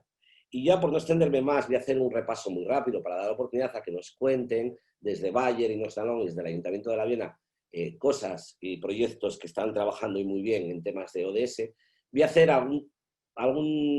muy rápidamente alguna recomendación para la acción, tanto desde la perspectiva de los gobiernos locales como desde el sector privado, para entre todos poder avanzar en la Agenda 2030, en la consecución, si no la consecución, en el avance hacia esos objetivos de desarrollo sostenible de modo real en las cuencas mineras. No voy a hablar de todos los objetivos y simplemente voy a poner algún ejemplo. Así me gustaría que cuando finalicen las intervenciones de esta especie de mesa de debate virtual con los tres ponentes que me acompañan, pues podamos contestar alguna de las preguntas o cuestiones que desde los participantes que estáis ahí detrás de la pantalla nos queráis hacer llegar, ¿no?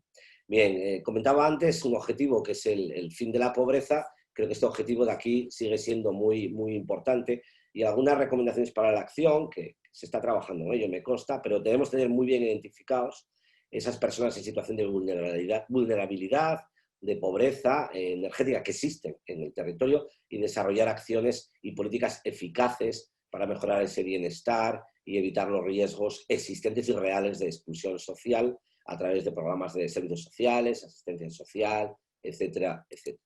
En relación a otro objetivo, como es el objetivo de hambre cero, creo que también desde las cuencas mineras los gobiernos locales, con la cooperación del gobierno regional y de otras instituciones y de la empresa privada, se puede trabajar en esa potenciación de la producción agroecológica en el medio rural a través de ayudas, capacitación, creación de espacios de comercialización a pequeña escala, como son nuestros tradicionales mercados, ahora desgraciadamente en stand-by por el tema del COVID, que estamos ambos territorios en alerta naranja. La generación de una cultura de nuevo tan tradicional en las cuencas de los huertos de autoconsumo, ¿por qué no? Y también en terrenos públicos, y favorecer esa productividad de los ecosistemas rurales de las zonas de media montaña, en particular de las cuencas mineras, que son verdaderamente excelentes para la producción agroecológica, ¿no? Y mantener, por supuesto, la diversidad genética de razas locales, como es la ganadería de montaña, la raza casina en la montaña de Redes y también de Ayer. Desde la perspectiva del salud y del bienestar, yo pondría el foco, y aquí tiene que haber una cooperación muy estrecha entre las administraciones locales y el sector privado. Por supuesto, ya no lo voy a obviar por tan presente y casi que es el monotema, ¿no? En todo lo que tenga que ver con el reto tremendo al cual está enfrentada toda la sociedad global, y también nosotros como asturianas y asturianas, que es intentar paliar los efectos tan dramáticos de la pandemia de la COVID-19, pero sí seguir trabajando en aspectos como son muy importantes para la salud pública, que son todos los retos de ODS que tienen las cuencas mineras, como es la promoción de hábitos y estilos de vida saludables, la prevención y control de la contaminación, la movilidad sostenible, luego nos hablará el Ayuntamiento de La Viana de ello, y también los programas de prevención del uso y abuso de sustancias adictivas y de estupefacientes en nuestras comarcas. En relación a la educación de calidad, las cuencas siempre se han caracterizado precisamente por esto. Yo antes lo señalé como una fortaleza, pero sí echamos de menos muchos en la necesidad de abordar desde los gobiernos locales y desde las empresas privadas asentadas en la zona los programas de educación, de sensibilización, de concienciación para el desarrollo sostenible desde la perspectiva de los ciudadanos y de todos los segmentos de población. Creo que esa cultura todavía necesita mucho que trabajar en las cuencas. En relación con la igualdad de género, algo que desde los gobiernos locales de ambos valles de las cuencas mineras pues siempre se han trabajado y desarrollado, y se desarrollan muchas acciones en relación al empoderamiento y la igualdad real de las mujeres, la prevención de la violencia de género, la violencia sexual. Pues creo que se debe seguir trabajando en ello, porque al final los problemas socioeconómicos, socioecológicos, de salud, etcétera, derivan en gran parte en este tremendo gran drama que es la violencia de género y la desigualdad. Y este es otro aspecto esencial, seguir trabajando en políticas de protección social.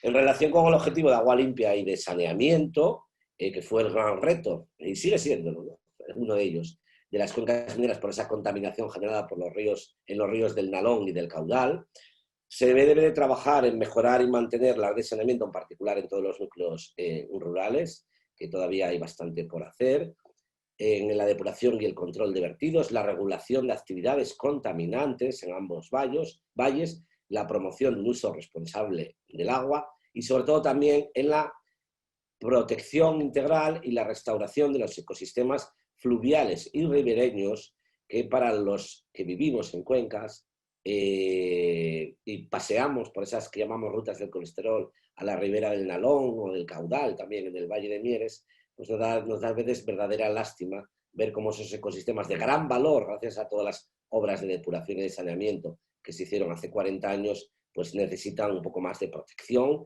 y de trabajo, porque hay una verdadera, un gran valor natural en todos ellos. Y desde el sector privado, obviamente, la gestión sostenible y responsable del ciclo de agua en los procesos de producción y suministro de bienes y servicios. Luego Bayer también nos contará algún ejemplo. Desde la perspectiva de la energía, pues hay que cambiar el modelo energético hacia un modelo energético más verde y mejorar la eficiencia energética, por supuesto también desde los gobiernos locales, reducir o trabajar para la reducción de la pobreza energética de esos colectivos desfavorecidos o vulnerables, mucha sensibilización y mucha mejora de la eficiencia energética y el avance y los proyectos relacionados con el aprovechamiento de energías renovables, como en este caso de geotermia u otros de nuestros antiguos modelos de producción minera e industrial. Desde la perspectiva del trabajo, este es el gran reto, este es nuestro principal problema, el desempleo, o uno de los principales, ¿no? Propiciar esa cultura emprendedora y sobre todo atraer, no gran industria, atraer pymes y micropymes, en particular en áreas relacionadas a la innovación, a industrial, cultural, agroalimentaria y nuevas tecnologías. Creo que poseemos todos los mimbres y todas las claves para el éxito en este sentido y algo nos está fallando. Las políticas de empleo juvenil, de economía social y el apoyo a los autónomos, que suponen una parte muy importante del empleo en la comarca, e impulsar un desarrollo turístico sostenible y real basado en ese patrimonio industrial y minero y nuestro ingente capital natural del paisaje de media y alta montaña y de las zonas de reserva de la biosfera y parques naturales de la alta montaña. Y desde el sector privado, pues obviamente velar por el cumplimiento de derechos laborales, propiciar la contratación de residentes locales, etcétera, etcétera. En el área de innovación también es otro gran reto, promover iniciativas innovadoras y economía circular en esas áreas industriales que muchas de ellas ahora tenemos absolutamente vacías, propiciar la innovación, el emprendimiento y, como decía, la atracción de startups de diferentes sectores al territorio y facilitar y mejorar el acceso a las comunicaciones móviles y a los TICs en las zonas rurales, que aquí sí todavía que nos queda un trabajo importante por hacer, ¿no? En particular me vienen a la cabeza algunos valles mineros de media montaña o las zonas de alta montaña de redes, de caso en concreto, de Ayer o de Lena. Y desde el sector privado invertir en I+D+I, en tecnología, avanzar en una economía baja en carbono, innovación sostenible y en clústeres de empresas innovadoras. Desde la reducción de las desigualdades es un gran reto. Yo centraría el foco en mejorar y facilitar esa integración plena y la igualdad de esos colectivos desfavorecidos y vulnerables. Me parece muy importante, pero por otro lado, facilitar la migración de talento joven al territorio, algo de lo que estamos absolutamente necesitados, y mejorar las políticas de vivienda y de protección social mediante una combinación de usos mixtos en la planificación urbana en las ciudades y villas del fondo de los valles. En relación con el avance hacia comunidades más sostenibles, yo creo, y no hemos visto, que la sostenibilidad tiene que ser el eje siempre transversal de las políticas municipales y comarcales, con una visión comarcal y territorial, la recuperación de esos entornos urbanos y zonas degradadas, que verdaderamente es algo que al que viene de fuera llama la atención y es uno de nuestros grandes lastres para un desarrollo sostenible, la verdadera puesta en valor de todo nuestro ingente patrimonio cultural y natural, tanto el tangible como el intangible, el control de la contaminación y la mejora de la calidad ambiental en nuestro territorio, y fortalecer también los vínculos entre las áreas urbanas, periurbanas y las áreas rurales. Desde la perspectiva de la empresa privada, políticas de sostenibilidad, economía verde y avanzar en un cambio económico sostenible real. En relación a la producción y consumo responsable, promover la contratación pública verde y el consumo responsable por parte de los gobiernos locales, economía circular y políticas de gestión responsable de los residuos, que hay muchas acciones en marcha, pero todavía se puede trabajar mucho más, sensibilización, avanzar hacia un modelo de turismo sostenible que genere valor en el territorio de modo real y valor también económico, social y ambiental, y desde el sector privado uso sostenible de los recursos y gestión responsable de los residuos. En relación con el objetivo de acción por el clima, pues yo creo que en estos territorios se debería de avanzar, algo que tímidamente parecía que se iba a hacer, pero quedó en stand-by, en planes de acción para el clima y la energía sostenible, como los que marcan el Pacto Europeo de los Alcaldes para el Clima y la Energía, planes de movilidad sostenible, luego veremos el excelente ejemplo de la Viana, creo que es un buenísimo ejemplo, y mucha sensibilización ciudadana, ¿no? Y también, obviamente, el sector privado en relación a la reducción y control de emisiones tiene un papel fundamental.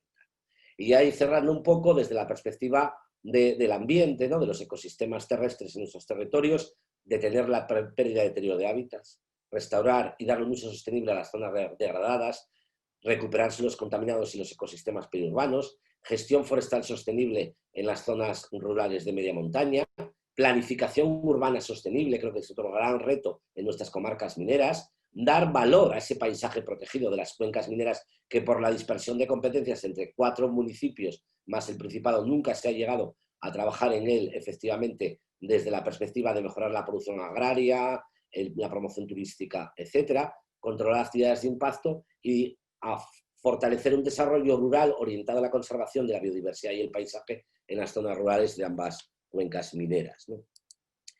Y todo ello siempre desde la perspectiva de la gobernanza, del gobierno, de los actores. Debemos de cooperar todos en este avance hacia el desarrollo sostenible de las cuencas mineras de Asturias, porque nos va la vida en ello. Porque ya no volverá a haber otra oportunidad, y yo creo que la situación actual de la pandemia de la COVID-19 viene a remarcarlo aún más. O nos ponemos las pilas o esto tendrá muy difícilmente solución para el territorio si no avanzamos en políticas de gobernanza, de la mano del gobierno regional, con los gobiernos locales, con visiones estratégicas y comarcales y con una cooperación muy grande del sector privado, de los actores que trabajamos en el territorio y también de los ciudadanos y ciudadanas que vivimos en ese territorio. Porque el desarrollo territorial tiene tres claves y un desarrollo territorial sostenible debe partir de la gobernanza, pero también de ese liderazgo que echamos muchas veces en falta en las cuencas mineras y también de una ejecución eficaz en la que estemos implicados todos los que habitamos y vivimos las cuencas mineras, aquellos con responsabilidades políticas, técnicas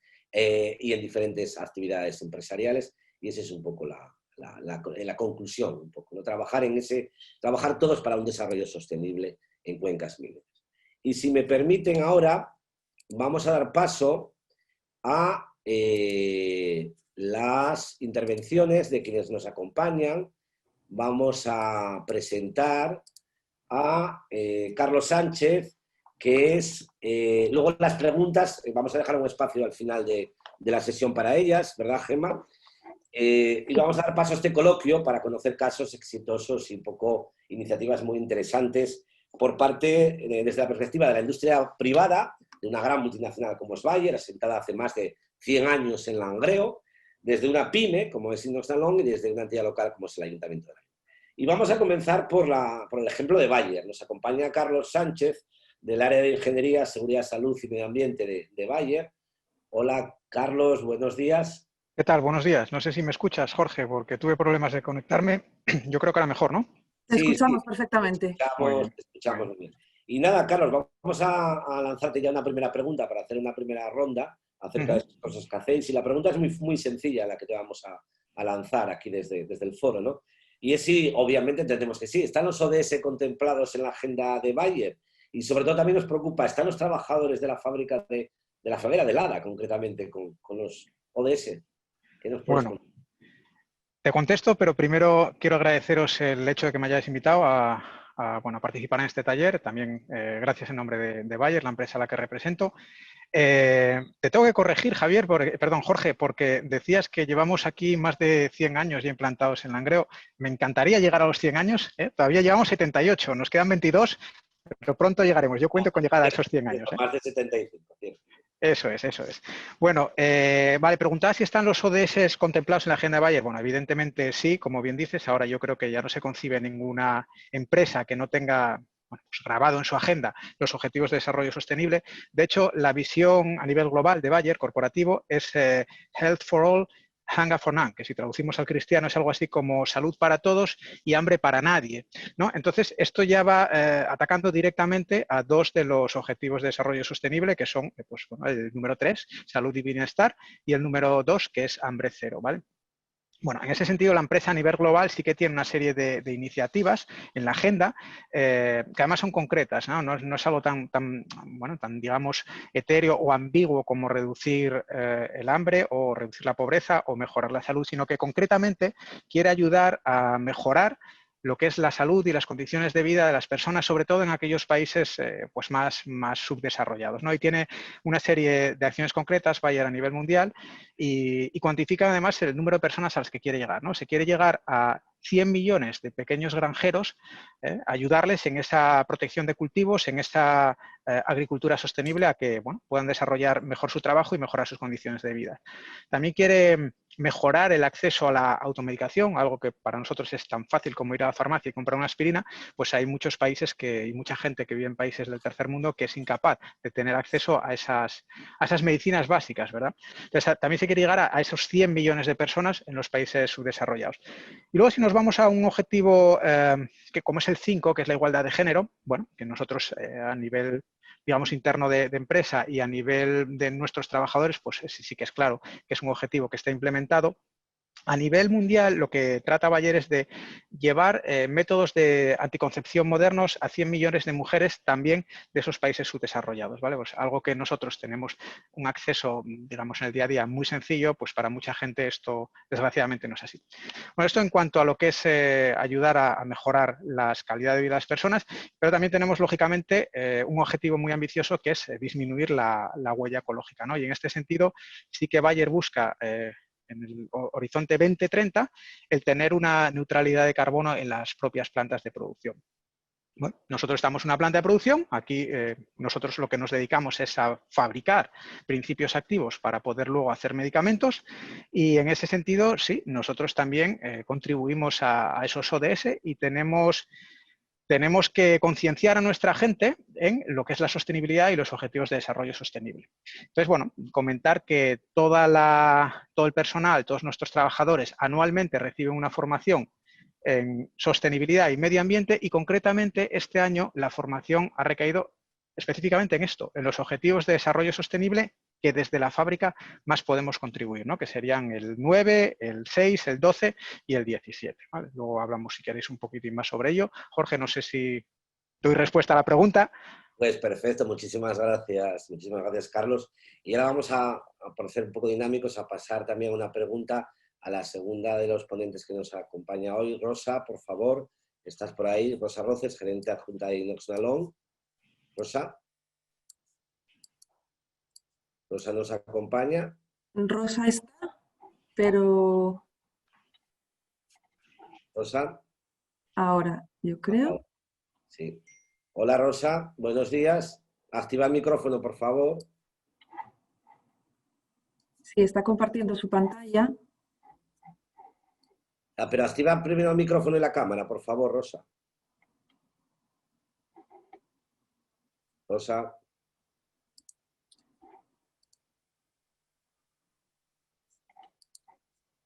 Rosa, activa el micrófono, por favor. Voy a intentar detener su presentación porque... Sí, a ver. Hola Rosa, no te vemos y no te oímos. He desactivado la compartición de tu pantalla para que puedas activar así. A ver si ahora.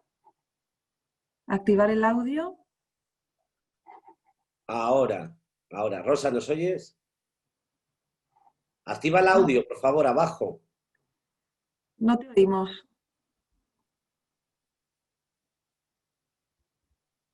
Abajo tienes un botón para activar el audio. Abajo a la izquierda, junto al de la cámara. Lo debe tener activado, pero... No. Hola, ¿nos oyes? Sí. ¿Ahora? Os oigo. Bueno, Rosa. Nosotros también. Os oigo. ¿Y vosotros a mí? Sí. Bueno, ahora sí. Inconvenientes del directo, Rosa. Vale, es que estaba activado, pero tuve que desactivar y volver a activar. Bueno, pues buenos días. Rosa Roces, que nos acompaña, es gerente adjunta de Inox Nalón y nos va también a contar algunos proyectos muy interesantes en relación con los objetivos de desarrollo sostenible que ellos hacen desde la PYME en el caso concreto de Langreo, del Valle del Nalón, ¿no? Entonces te voy a lanzar la primera pregunta, Rosa. ¿Me oyes bien, no? Sí, voy a intentar compartir la pantalla, ¿vale? Vale. Bueno, contaros que Inox Nalón es una empresa que lleva muchos años comprometida con el medio ambiente. Ya se certificó en la norma ISO 14001 en el 2008 y el año pasado, quiero recordar, corrígeme Rosa, presentasteis un proyecto muy interesante que se llama Hagamos Compromiso, de sensibilización ambiental y social, ¿no? Y que lo marcáis este proyecto dentro de vuestra estrategia de responsabilidad social corporativa, ¿no? Entonces, bueno, nos gustaría que nos contarais un poco más de este proyecto, ¿vale? Pues muchas gracias. ¿Me oís bien, no? Sí.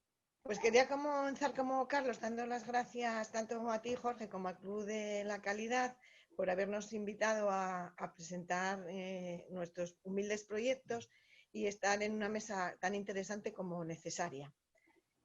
Por situar un poco a Ainhoa Nalón, comienzo a decir que somos más jóvenes que la Bayer. Para el año que viene cumpliremos 25 años y que nacimos en el Valle del Nalón. Desarrollamos prácticamente toda nuestra actividad durante estos años, porque realmente se empezó en La Viana, pero bueno, ya llevamos aquí 20 y pico años en la ciudad industrial de Valnalón y fue muy importante para nosotros el apoyo de la ciudad industrial y del centro de empresas que tú antes mencionaste en tu intervención. Somos un taller de calderería y lo quiero situar mucho porque es un sector muy tradicional en el que es muy difícil acceder a las innovaciones y a los cambios. Dentro del marco y por contextualizar de la Agenda 2030, de 2030, tengo que decir que más que ir a buscarla casi nos llegó a nosotros a través de nuestra consultora de gestión, María Cezón, y de nuestro técnico del proyecto Hagamos Compromiso, del que vamos a hablar ahora, ya que en su presentación él mismo dijo que éramos pioneros dentro de nuestro sector por cumplir dentro de este marco 16 de los 17 Objetivos de Desarrollo Sostenible.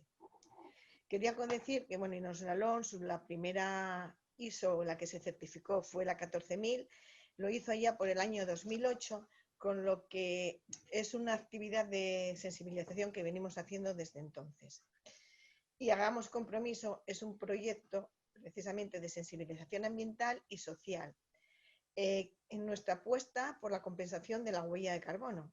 Finalmente, desde el año 2018 venimos tomando las mediciones de nuestra actividad logística y en el febrero del 2020 presentamos este proyecto.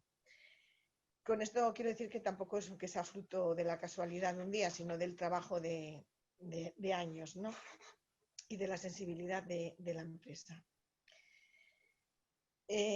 Realizamos, pues creo que son acciones pequeñas que contribuyen a mejorar el entorno y sin darnos cuenta, pues estamos bajando de lo global a lo local, tal y como requiere la Agenda 2030 y sus ODS, y que también ya vais explicando en todos estos talleres, que yo ya participé en alguno, más el de hoy. ¿Qué decidió Ainhoa Nalón para compensar esas emisiones?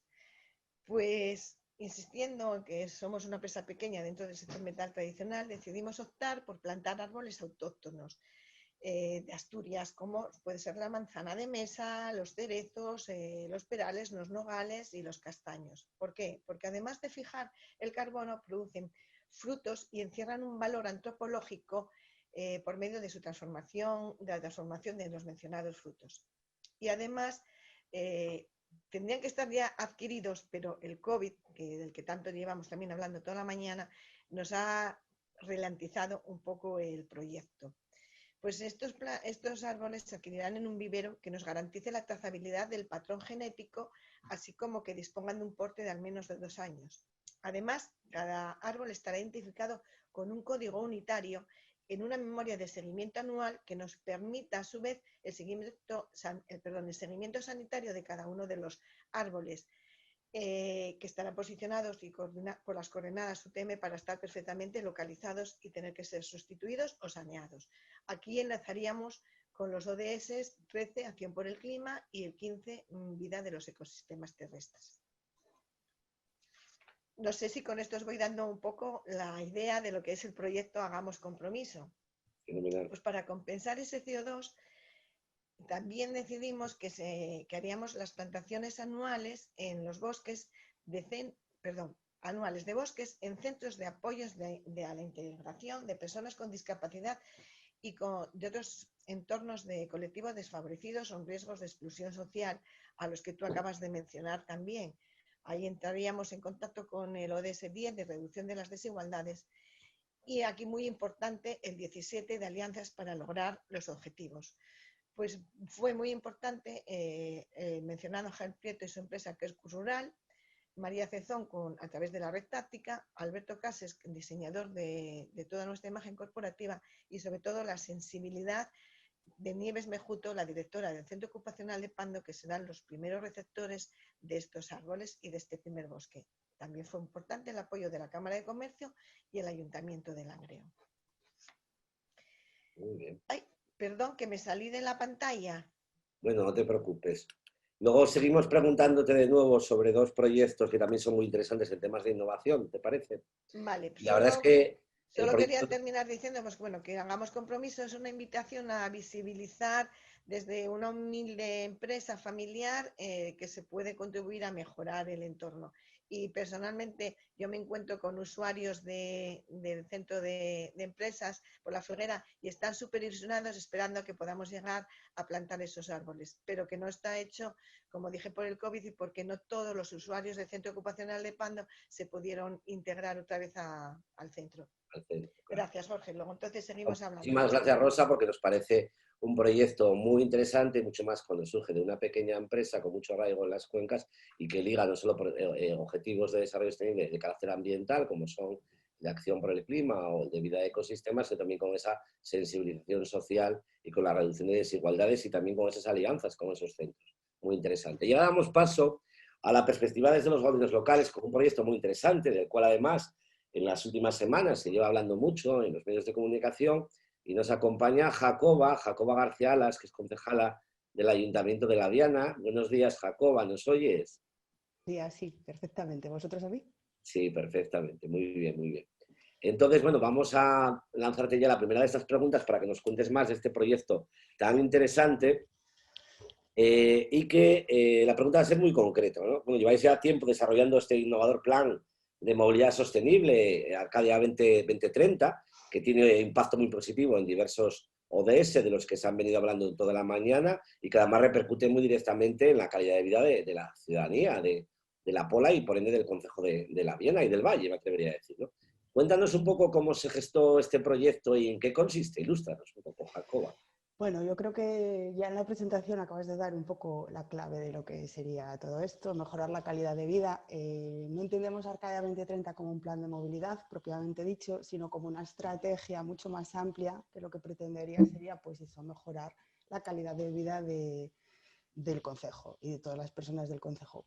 Comenzamos a trabajar en el proyecto en el año 2018 y con una idea muy clara, que sería que no podíamos mejorar esa calidad de vida sin contar con las personas del concejo. Por eso para nosotros el tema de la participación a lo largo de todo el proceso del proyecto fue algo fundamental. Como os decía, comenzamos en 2018, todo lo que sería empezar a desarrollar un poco el diseño del proyecto y empezamos a través del contacto con el tejido asociativo de La Viana. Asociaciones de todo tipo, asociaciones, las AMPAs, asociaciones deportivas, asociaciones de vecinos, culturales, etc. Luego, muy importante también dejar claro que La Viana es ciudad amiga de la infancia, con carácter de excelencia, que es un reconocimiento que solo tienen 12 ciudades en toda España, por lo que para nosotros fue fundamental la participación del Consejo de la Infancia y la Adolescencia. Lo que se hizo fue recoger todas las propuestas a través de una campaña que se desarrolló en los centros educativos y canalizar todas esas propuestas que desde el Consejo se nos hicieron de cara al proyecto. Muy importante también dejar claro que la infancia y la juventud de La Viana no solo participó en la fase de diseño, sino que participó activamente también a través incluso de reuniones con los técnicos, que eran los encargados de elaborar el proyecto, arquitectos, etcétera. Ellos estuvieron en esas reuniones y mucho de lo que se va a desarrollar con Arcadia 2030 parte de ahí, de esa participación de la infancia y de la juventud. La participación pues culminó, como yo creo que más o menos todo el mundo sabe a través de prensa, etcétera, con una encuesta ciudadana en la que evidentemente se permitió también el voto a la infancia y a la juventud como actores activos propiamente dichos de la elaboración del proyecto. Dentro de la encuesta lo que se hizo fue consultar a toda la población del concejo a partir de los 12 años.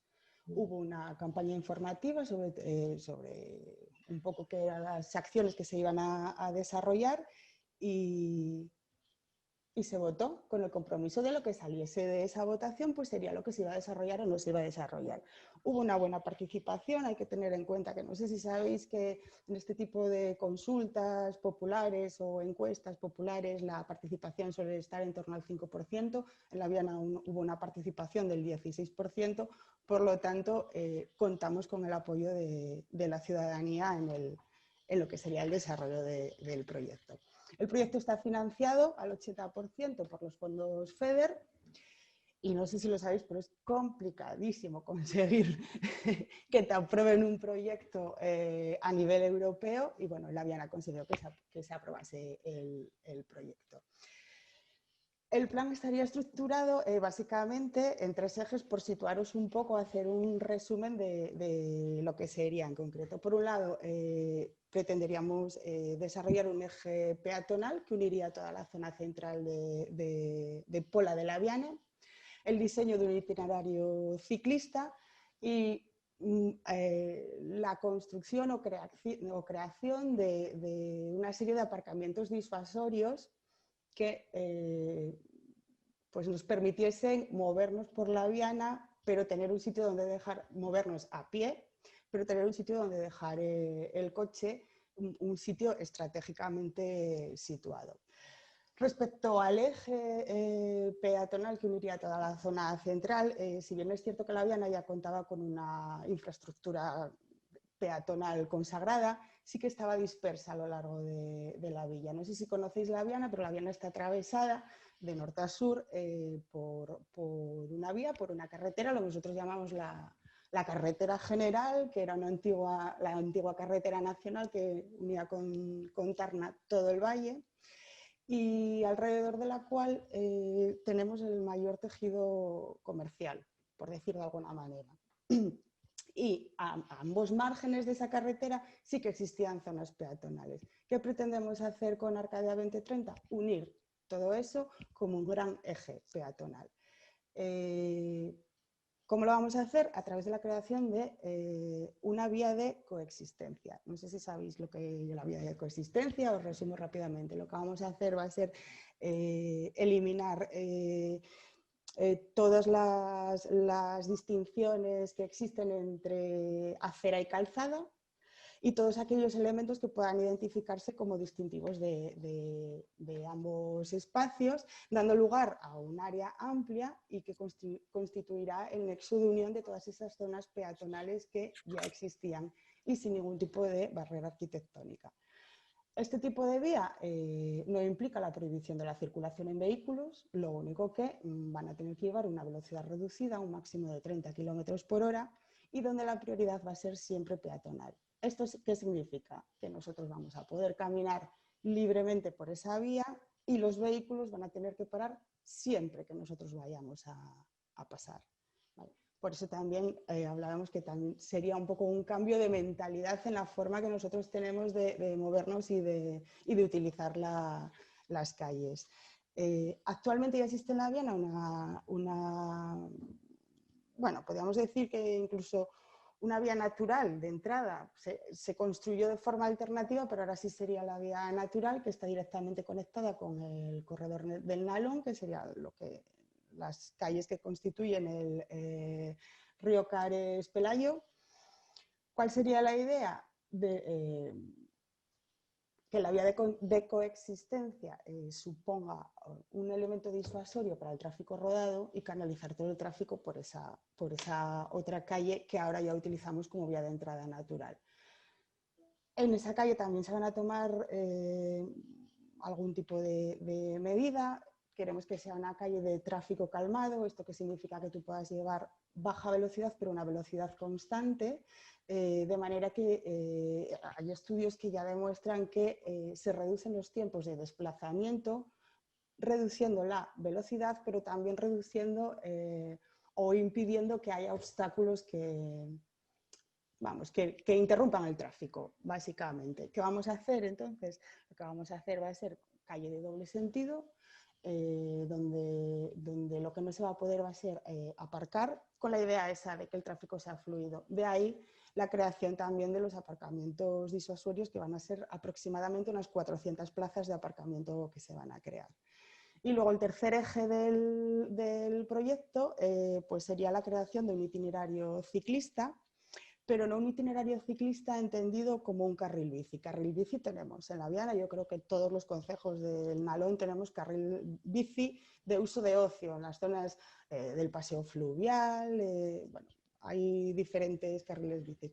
Esto se trataría de itinerario ciclista, sería una vía donde poder movernos atravesando Pola de La Viana, pero en bicicleta. O sea, cambiar el concepto de desplazarnos siempre en un vehículo a motor y pasar a hacerlo o bien caminando o bien a través de estos itinerarios ciclistas en bicicleta o en monopatín. Esto sería mucho más largo de explicar. Bueno, pero esta introducción que nos has hecho ha sido, es excelente para hacernos una idea, y felicitaciones por ese proyecto tan importante, porque avanza mucho en la calidad de vida de la ciudadanía y muchos objetivos de desarrollo sostenible, y no solo los ambientales. Luego nos contarás un poco más, Jacobo. Perfecto. Y muchas gracias. Y damos paso ya de nuevo a Carlos Sánchez de Bayer. Carlos, hola de nuevo. Hola otra vez. Después de tu introducción, de tu respuesta a la pregunta anterior, excelente. Sí nos gustaría que nos pusieras ya, un poco para cerrar esta intervención, a la espera de alguna pregunta de los participantes, algún ejemplo concreto de cómo se integran esos ODS en la fábrica de la factoría de Lada, o algún proyecto de futuro que tengáis que se pueda marcar dentro de los objetivos de desarrollo sostenible. Vale, bueno, ¿cómo introducimos los ODS o qué ODS son los que en particular tenemos más afectación por nuestra actividad dentro de los 17? Pues mira, te diría que son el 9, que es industria, innovación e infraestructura, lógicamente esto es una industria, el 12, consumo responsable y producción, y el 6, que sería agua limpia y sanitización, ¿no? Si no me equivoco. Entonces, bueno, estos 3 objetivos de alguna manera están interrelacionados y también contribuyen a mejorar la acción por el clima, ¿no? El objetivo número 13. Bueno, ahí veis un poco los que tenemos a nivel corporativo, que comenté antes, y a nivel local, como esto es una fábrica, es una industria, pues estaríamos un poco focalizados en esos 3 y en el número 17, que serían las alianzas para lograr los objetivos. ¿Qué estamos haciendo ahora? Bueno, pues lo primero que hay que decir es que en la empresa ya existen líneas de trabajo desde hace mucho tiempo. Es una empresa que lleva 78 años aquí y se vienen haciendo cosas desde muy atrás, ¿no? Lo que pasa es que quizás ahora con esto de los ODS le damos un poco de color y visibilidad, lo cual, bueno, pues viene muy bien para concienciar a los trabajadores y a las partes interesadas, ¿no? Al público, a nuestros clientes, a nuestro entorno, ¿no? Comentar también que, como decía antes Elena, el compromiso con los ODS a nivel de empresa, además es un tema de negocio, ¿no? La sociedad y los propios empleados demandan estos cambios ya. Y bueno, tengo que decir que incluso las últimas contrataciones ya casi llevan en el ADN metidos los ODS, ¿no? Ya quieren trabajar una empresa que tenga en su agenda los ODS metidos. Bueno, y centrándonos en lo que hacemos nosotros aquí, bueno, pues esto es una fábrica de fabricación de principios activos para hacer medicamentos. Entonces, como tal, estamos teniendo inversiones continuas en mejoras de nuestros equipos y nuestros procesos. Siempre procuramos comprar equipos para utilizar las mejores técnicas disponibles que existen en el mercado. Estamos en una continua automatización de los procesos, cosas que, bueno, antiguamente se hacían a mano, pues ahora pues ya se pueden hacer de manera automática. Y esto forma parte, sobre todo, de esto que está tan en boca de todos hoy en día, que es la digitalización. Tenemos unas líneas de inversión relativamente fuertes para llevar a esa transformación digital, para que nuestros procesos pues, se metan cada vez más dentro del mundo digital, ¿no? ¿A qué nos lleva todo esto? Pues al final, toda esta mejora de procesos nos lleva a una reducción de consumo energético, con lo cual esto también redunda en un menor impacto ambiental, ¿vale? Si vamos al objetivo 6 y 12, yo entiendo que ambos van de la mano, ¿eh? El 6 sería agua limpia y saneamiento, y el 12 sería producción y consumo responsables. Para nosotros van de la mano. ¿Por qué? Bueno, pues porque nosotros fabricamos principios activos para hacer medicamentos. Lo que nosotros o lo que el público ve en la farmacia cuando va a comprar sus aspirinas es una pastillita que es un sólido, pero la realidad es que para fabricar ese sólido nuestras materias primas son exclusivamente líquidos, bueno, líquidos y gases, ¿no? También, pero no usamos sólidos, usamos líquidos. Entonces, en nuestros procesos sí obtenemos un sólido, pero existen unas corrientes de líquidos. Entonces, la clave es esas corrientes de líquidos, reutilizarlas, volver a meterlas en el proceso de tal manera que no acaben siendo corrientes de líquidos residuales, sino que o bien sean corrientes que utilizamos para otros procesos dentro de la fábrica, o bien sean líquidos que le puedan servir a otras empresas. Y aquí tenemos el ejemplo de la fabricación de la aspirina. Nosotros cuando fabricamos ese polvo, que es la aspirina, se produce un líquido que es el ácido acético. El ácido acético como tal se puede vender y hay clientes, hay empresas que nos lo compran, sobre todo de la industria textil, ¿no? Entonces esta es la manera de reaprovechar algo que sería un residuo y que fuera un subproducto, ¿no? Es parte de la economía circular. Otro ejemplo, en otra línea de fabricación, pues generamos acetona. Esa acetona residual, que podría ser un líquido residual, pues hay empresas que les sirve, por ejemplo, en la industria de pinturas, pues es un disolvente que les sirve perfectamente, ¿no? para reutilizar. Entonces, bueno, esto sería lo que ya se viene haciendo, ¿no? Desde hace muchos años. ¿Qué proyectos de futuro tenemos? Bueno, pues ahora mismo, y quizá metidos más en ese objetivo 17 de alianzas para lograr los objetivos, bueno, pues tenemos unos proyectos en estudio con la Universidad de Oviedo, precisamente en el marco de la economía circular, para intentar reutilizar algo que ahora es un residuo sólido de nuestro proceso, para intentar ver qué industrias o qué empresas podrían aprovechar este residuo como su producto. Entonces, bueno, con la Universidad de Oviedo hemos hecho una valorización de ese residuo, hemos caracterizado a ver ese residuo, qué es lo que contiene, y ahora estamos en estudio a ver cómo podemos ese residuo, pues, hacer que a alguien le sea útil, ¿vale? Que alguien lo convierta en su materia prima de su proceso.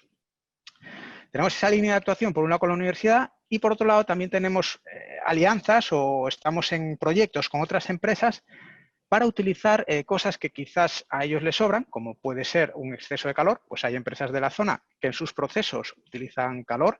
Bueno, a ver, me viene a la cabeza la ya cerrada fábrica de helada, central térmica de helada, que en su proceso de generación de energía eléctrica, bueno, pues tenía una serie de excedente de vapor. Ese excedente de vapor lo podíamos utilizar nosotros para calentar nuestros procesos, pero hay más empresas de la zona que también tienen excedente de energía calorífica que nosotros podríamos utilizar.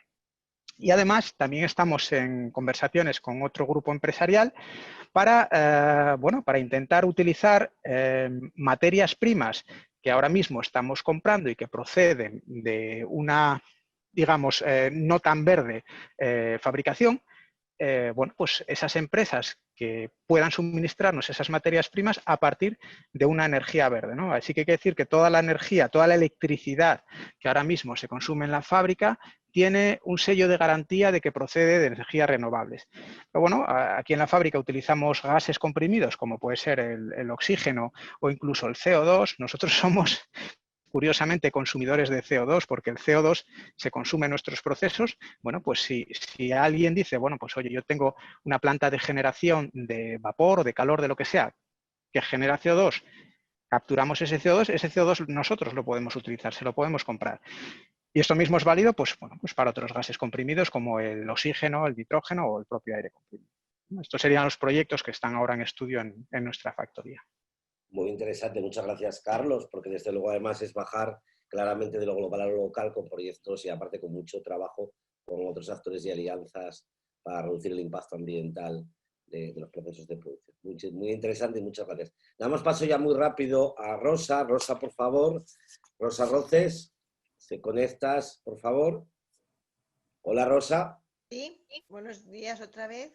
Sí, hola, buenos días. Y ya muy rápido, que seguro que nos estamos yendo un poquitín de tiempo, más allá de ese proyecto tan bonito de compromiso ambiental, de Hagamos Compromiso, nos consta que estáis también, desde el año pasado, estáis trabajando en dos proyectos muy vinculados al objetivo de innovación de industria e infraestructura, que también nos comentaban ahora desde Bayer, ¿no? Sobre temas de innovación y digitalización y de implantación de recursos para la transformación digital, la industria 4.0 y la gestión del talento 4.0, ¿no?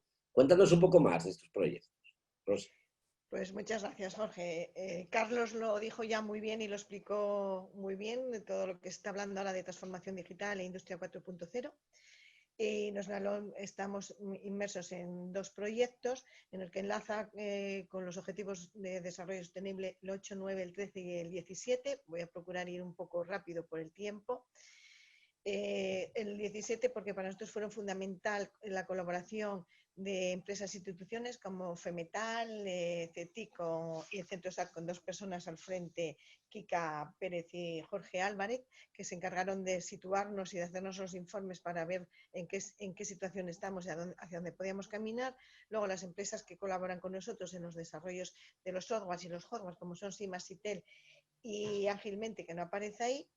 Ciudad Industrial de Bandalón, que nos invitó a participar en un proyecto entre CON, que nos abrió el camino y el conocimiento hacia el desarrollo de competencias emprendedoras, y el IDEPA, que nos subvencionó estos 2 proyectos. Van interrelacionados uno con el otro, no tiene sentido uno sin el otro. El primero, que ya está prácticamente desarrollado totalmente, es un desarrollo específico de software para obtener información en tiempo real que nos permita mejorar la productividad. Este también enlaza con el ODS 13 de Acción por el Clima, porque muchos de nuestros clientes desde hace 2 años para acá son de fuera de Asturias. Entonces hemos lanzado una plataforma web en un área privada que permite una comunicación y enviar todo tipo de documentación y fotografías y vídeos, con lo que evitan desplazamientos de nuestros clientes, con esa consonancia y esa política que hablábamos en el proyecto anterior de sensibilización medioambiental y ahorro de consumos. Después, el siguiente proyecto que enlaza con este es la implantación o dotar a Inosnalón de medios tecnológicos que nos permitan esa transformación digital, con el objetivo de optimizar la toma de decisiones al obtener información y tiempos y ratios en tiempo real. Sensibilización de nuestro personal y de nuestros círculos de interés, que antes Verónica mencionó, o Elena mencionaron en su ponencia, y desarrollar las herramientas de gestión de talento 4.0. Ahí, pues, Ágilmente tiene mucho que decir. Están ya desarrollando la herramienta, pues, que nos permita esa gestión de talento que tanta importancia cobra en este desarrollo de las nuevas competencias, porque, como bien decía Carlos, ahora se van a automatizar procesos que antes eran totalmente manuales. También toca el tema de acción por el clima, porque nos va a evitar el consumo de papel, una gestión más racional de nuestros transportes, en general de toda nuestra logística. Un poco así, resumen y breve, para situaros un poco lo que estamos haciendo en esta línea y no robar más tiempo. Terminar dándoos las gracias y con una frase que a mí me gusta mucho, que nunca dudes que un pequeño grupo de ciudadanos pensantes y comprometidos pueden cambiar el mundo. De hecho, son los que lo han conseguido. Si todo esto conseguimos esa sensibilización, seguro que haremos que este mundo sea mejor. Pues muchísimas gracias, Rosa. Muchas gracias, Rosa. Y muchas gracias por ese regalo. Y vamos ya para la última pregunta en esta ronda, de nuevo para Jacoba Parcialas, del Ayuntamiento de La Viana, que nos contó antes ese proyecto tan interesante. Y ya muy rápido, porque nos vamos de tiempo, Jacoba, ese proyecto Arcadia 2030 de movilidad sostenible va a suponer una reducción muy importante de la contaminación de las emisiones en la Pola de La Viana, ¿no? Entonces, 2 preguntas muy rápidas. ¿Tenéis previsto que más proyectos de temas medioambientales giren sobre este? Y la segunda pregunta, muy rápida también, te pedimos brevedad la respuesta. ¿De qué modo creéis que va a favorecer un consumo más responsable en el concejo este proyecto de Arcadia 2030? Bueno, como os decía al principio, esto sería una estrategia, no solo un plan. Entonces, evidentemente, sí que estamos trabajando en más proyectos. Estamos trabajando en un proyecto de eficiencia energética orientada fundamentalmente al alumbrado público de todo el concejo, que lo que estamos intentando hacer es sustituir todas las luminarias por luces LED, por lo que se reduciría el consumo. Estamos perfilando el tema de la financiación de este proyecto. Y ahora ya creo que para el año que viene, probablemente también dentro de este proyecto de eficiencia energética, pretendemos mejorar los sistemas de calefacción de todos los edificios públicos, sustituyendo las calderas por calderas de biomasa, que también son mucho menos contaminantes y que también reducen los consumos. Este proyecto ya está aprobado. Ya estamos cerrando el tema de financiación, que supondrá aproximadamente 1 millón de euros, y creemos que el año que viene con esta parte ya podamos empezar. Por otra parte, tenemos también en proyecto la reorganización del sistema de recogida de basura. Para ello también estamos trabajando en colaboración con Cogersa y orientarla hacia métodos quizás más sostenibles, más respetuosos con el medio ambiente y sobre todo con un objetivo fundamental que sería subir el porcentaje de reciclaje dentro del concejo. Estamos aproximadamente en un 15%. Toda la directiva europea nos habla de un 50 aproximadamente, y entonces queremos pues eso, reorganizar un poco lo que sería todo el sistema de recogida de basura e ir hacia ese 50 o incluso poder llegar a superarlo. Ese sería el objetivo que tendríamos. Esos son planes de futuro, pero nosotros ya estamos con otros proyectos que acompañan y que son complementarios a Arcadia 2030. Nosotros tenemos el proyecto Senderos del Carbón, que llevamos también un par de años ya trabajando en él, que sería un proyecto de recuperación medioambiental de los antiguos caminos o senderos que utilizaban los mineros para acercarse al pozo de Carrio. Por lo tanto, la actuación está justamente centrada en ese monte de Carrio. Ya tenemos 8 senderos o rutas recuperadas que están, además ya están marcadas, etcétera. Y ahora mismo estamos trabajando en el desarrollo de un flow trail también sostenible, que sería el primer flow trail que habría en España. Es de construcción sostenible también, no se deteriora prácticamente nada el monte y lo que se hace son aprovechar los propios recursos que nos ofrece la naturaleza para poder diseñar esa pista, por decir de alguna manera, de descenso en bicicleta sería. Todas estas cuestiones no surgen de la nada, quiero decir, se estuvo contacto con otras experiencias europeas que ya están desarrollando proyectos de recuperación medioambiental sostenible en esta línea. De hecho, tuvimos la visita del Parlamento Europeo de la parte rural y lo que se vio era que todo esto sí tenía sentido, pero que lo había que hacer pues un poco con un carácter de excelencia, por decir de alguna manera. ¿Esto qué significa? Vivimos en un enclave privilegiado a nivel de naturaleza, a nivel medioambiental y no podemos dar la espalda. Lo único que tenemos que hacer es acompañar y acompañar lo que tenemos. Y bueno, en eso estamos un poco trabajando. La idea sería luego poder enmarcar todo esto dentro de un proyecto de gestión turística integral sostenible, mejorar la calidad de vida de toda la población, evidentemente, ya solo con la reducción de la emisión de CO2 ya se mejoraría la calidad de vida, pero bueno, ir un poquitín más allá. Y también un poco, pues bueno, viendo la actual situación pandémica, sí que vimos que tenemos que cambiar los modelos de vida, tenemos que cambiar la forma de actuar, tenemos que cambiar la forma de relacionarnos. Y estamos viendo que hay un acercamiento de nuevo a la zona rural. La Viana no deja de ser un concejo eminentemente rural.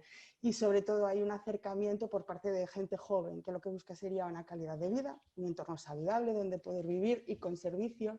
Yo creo que hacia ahí debemos encaminar los esfuerzos y que en ello estamos. No lo sé, un poco si te respondo a lo que... Me has respondido enlazando perfectamente todas las preguntas y fenomenal en todos, y felicitaciones por todos estos proyectos que hacéis desde el ámbito municipal. Y nada, ya con esto de nuevo nos conectamos todos. Como siempre nos hemos pasado unos 10 minutitos del tiempo. Gemma. Sí, no sé si alguna persona de los asistentes quiere tomar la palabra. Podéis muy brevemente solicitárnoslo levantando la mano. Asunción Noval nos manda a través del chat un comentario, que no sé si quieres tomar tú la palabra y comentarlo, Asunción, puedes solicitarlo. Te voy a permitir hablar por si quieres y si no, lo leo yo como... Sí, acabo de levantar la mano, así que si activas el micro ya lo puedes comentar. Hola, Asunción, creo que te oímos. ¿Sí me oís? Si subes un pelín el volumen, te podemos oír un poco más alto, porque te oímos muy lejos. ¿Ahora me oís? Algo mejor, sí. Bueno, soy Asunción Noval, soy bióloga municipal del Ayuntamiento de Langreo. Comentaos que aquí en Langreo ya tenemos elaborado un plan de Agenda 2030 que hemos elaborado a lo largo de casi un año entero lo hemos basado fundamentalmente en lo que es el ámbito medioambiental, teniendo en cuenta que el medio ambiente no es un objetivo específico de la agenda, sino que es un fin transversal que está presente en la mayoría de todos los objetivos, por lo cual, aunque haya sido desde un punto de vista medioambiental, ha englobado casi todos los objetivos.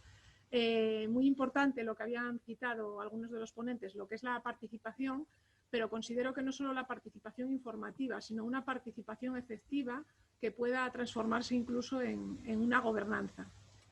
Muy importante también considero desde el ámbito local, desde el punto de vista de la administración local, tener en cuenta lo que recoge la nueva agenda urbana, la que se aprobó en Hábitat 3, fundamentalmente lo que compete al objetivo 11, pero no solamente a este objetivo, al de ciudades y comunidades sostenibles, sino también al resto de objetivos, ya que el poder tener en cuenta esta nueva agenda urbana puede impulsarnos 70 de las 164 metas que recoge la Agenda 2030. Muy importante también a nivel local, fundamental, el modelo o un plan de economía circular, porque va a actuar como política palanca para impulsar los objetivos de desarrollo sostenible, y también tener en cuenta lo que es la infraestructura verde municipal, porque ahí no solamente va a favorecer muchos aspectos de lo que es el ámbito local, sino también que va a favorecer un aumento clave de la biodiversidad a nivel local, que puede mejorar muchos aspectos como pueden ser pues, contaminación o bueno, otras muchas cosas de ámbito o de competencia municipal. Tener en cuenta también que Langreo ya ha puesto en marcha un plan para una planta de compostaje que va a servir para la recogida de todos los restos de poda de ámbito municipal, pero también a largo plazo va a recoger todo lo que son restos de poda de todo lo que es la zona rural de Langreo, que es algo que desde las zonas rurales nos han venido solicitando esta recogida puerta a puerta de lo que es estos residuos, que va a favorecer un ahorro tanto de temas de transporte y también a nivel atmosférico, porque bueno, los permisos de quema, aunque sí los dan para zonas rurales, en zonas urbanas están prohibidos, y aparte en zonas rurales también van a contribuir mucho a lo que es la contaminación atmosférica. Y bueno, por mi parte comentar esto para que veáis que Langreo también ya tiene en marcha bastantes planes de Agenda 2030. Bien, estupendo. Pues muchísimas gracias, Asunción, por comentarnos y resumir tan eficazmente y tan brevemente estas también acciones, ¿no?, que en favor de la Agenda 2030 se hacen desde diferentes ayuntamientos, como el de Langreo. Así que muchas gracias, Asunción. No sé si hay alguna intervención más que queráis desde los espectadores aportar. Había alguna intervención a través del chat, Arantxa Fernández Meras, que destacaba también bueno, la dificultad, ¿no?, de aterrizar en estos territorios pues más alejados del área metropolitana a la Agenda 2030, entre otras cosas, bueno, pues por debilidades como relacionadas con las conexiones, telefonía, bueno, infraestructuras que ya lo comentaste tú, Jorge, pero lo destacaba Arantxa también. Y está Arantxa por aquí, pero no nos ha solicitado la palabra. Bueno, que quede constancia de su opinión también.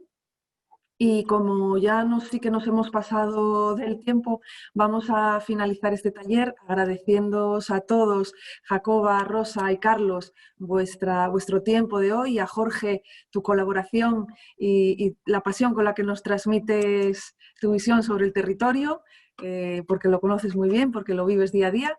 Y sin más, os emplazamos a todos los asistentes a seguir participando en las actividades de la Agenda 2030 en los próximos meses y a seguir difundiéndola. Muchas gracias a todos por participar y hasta la próxima.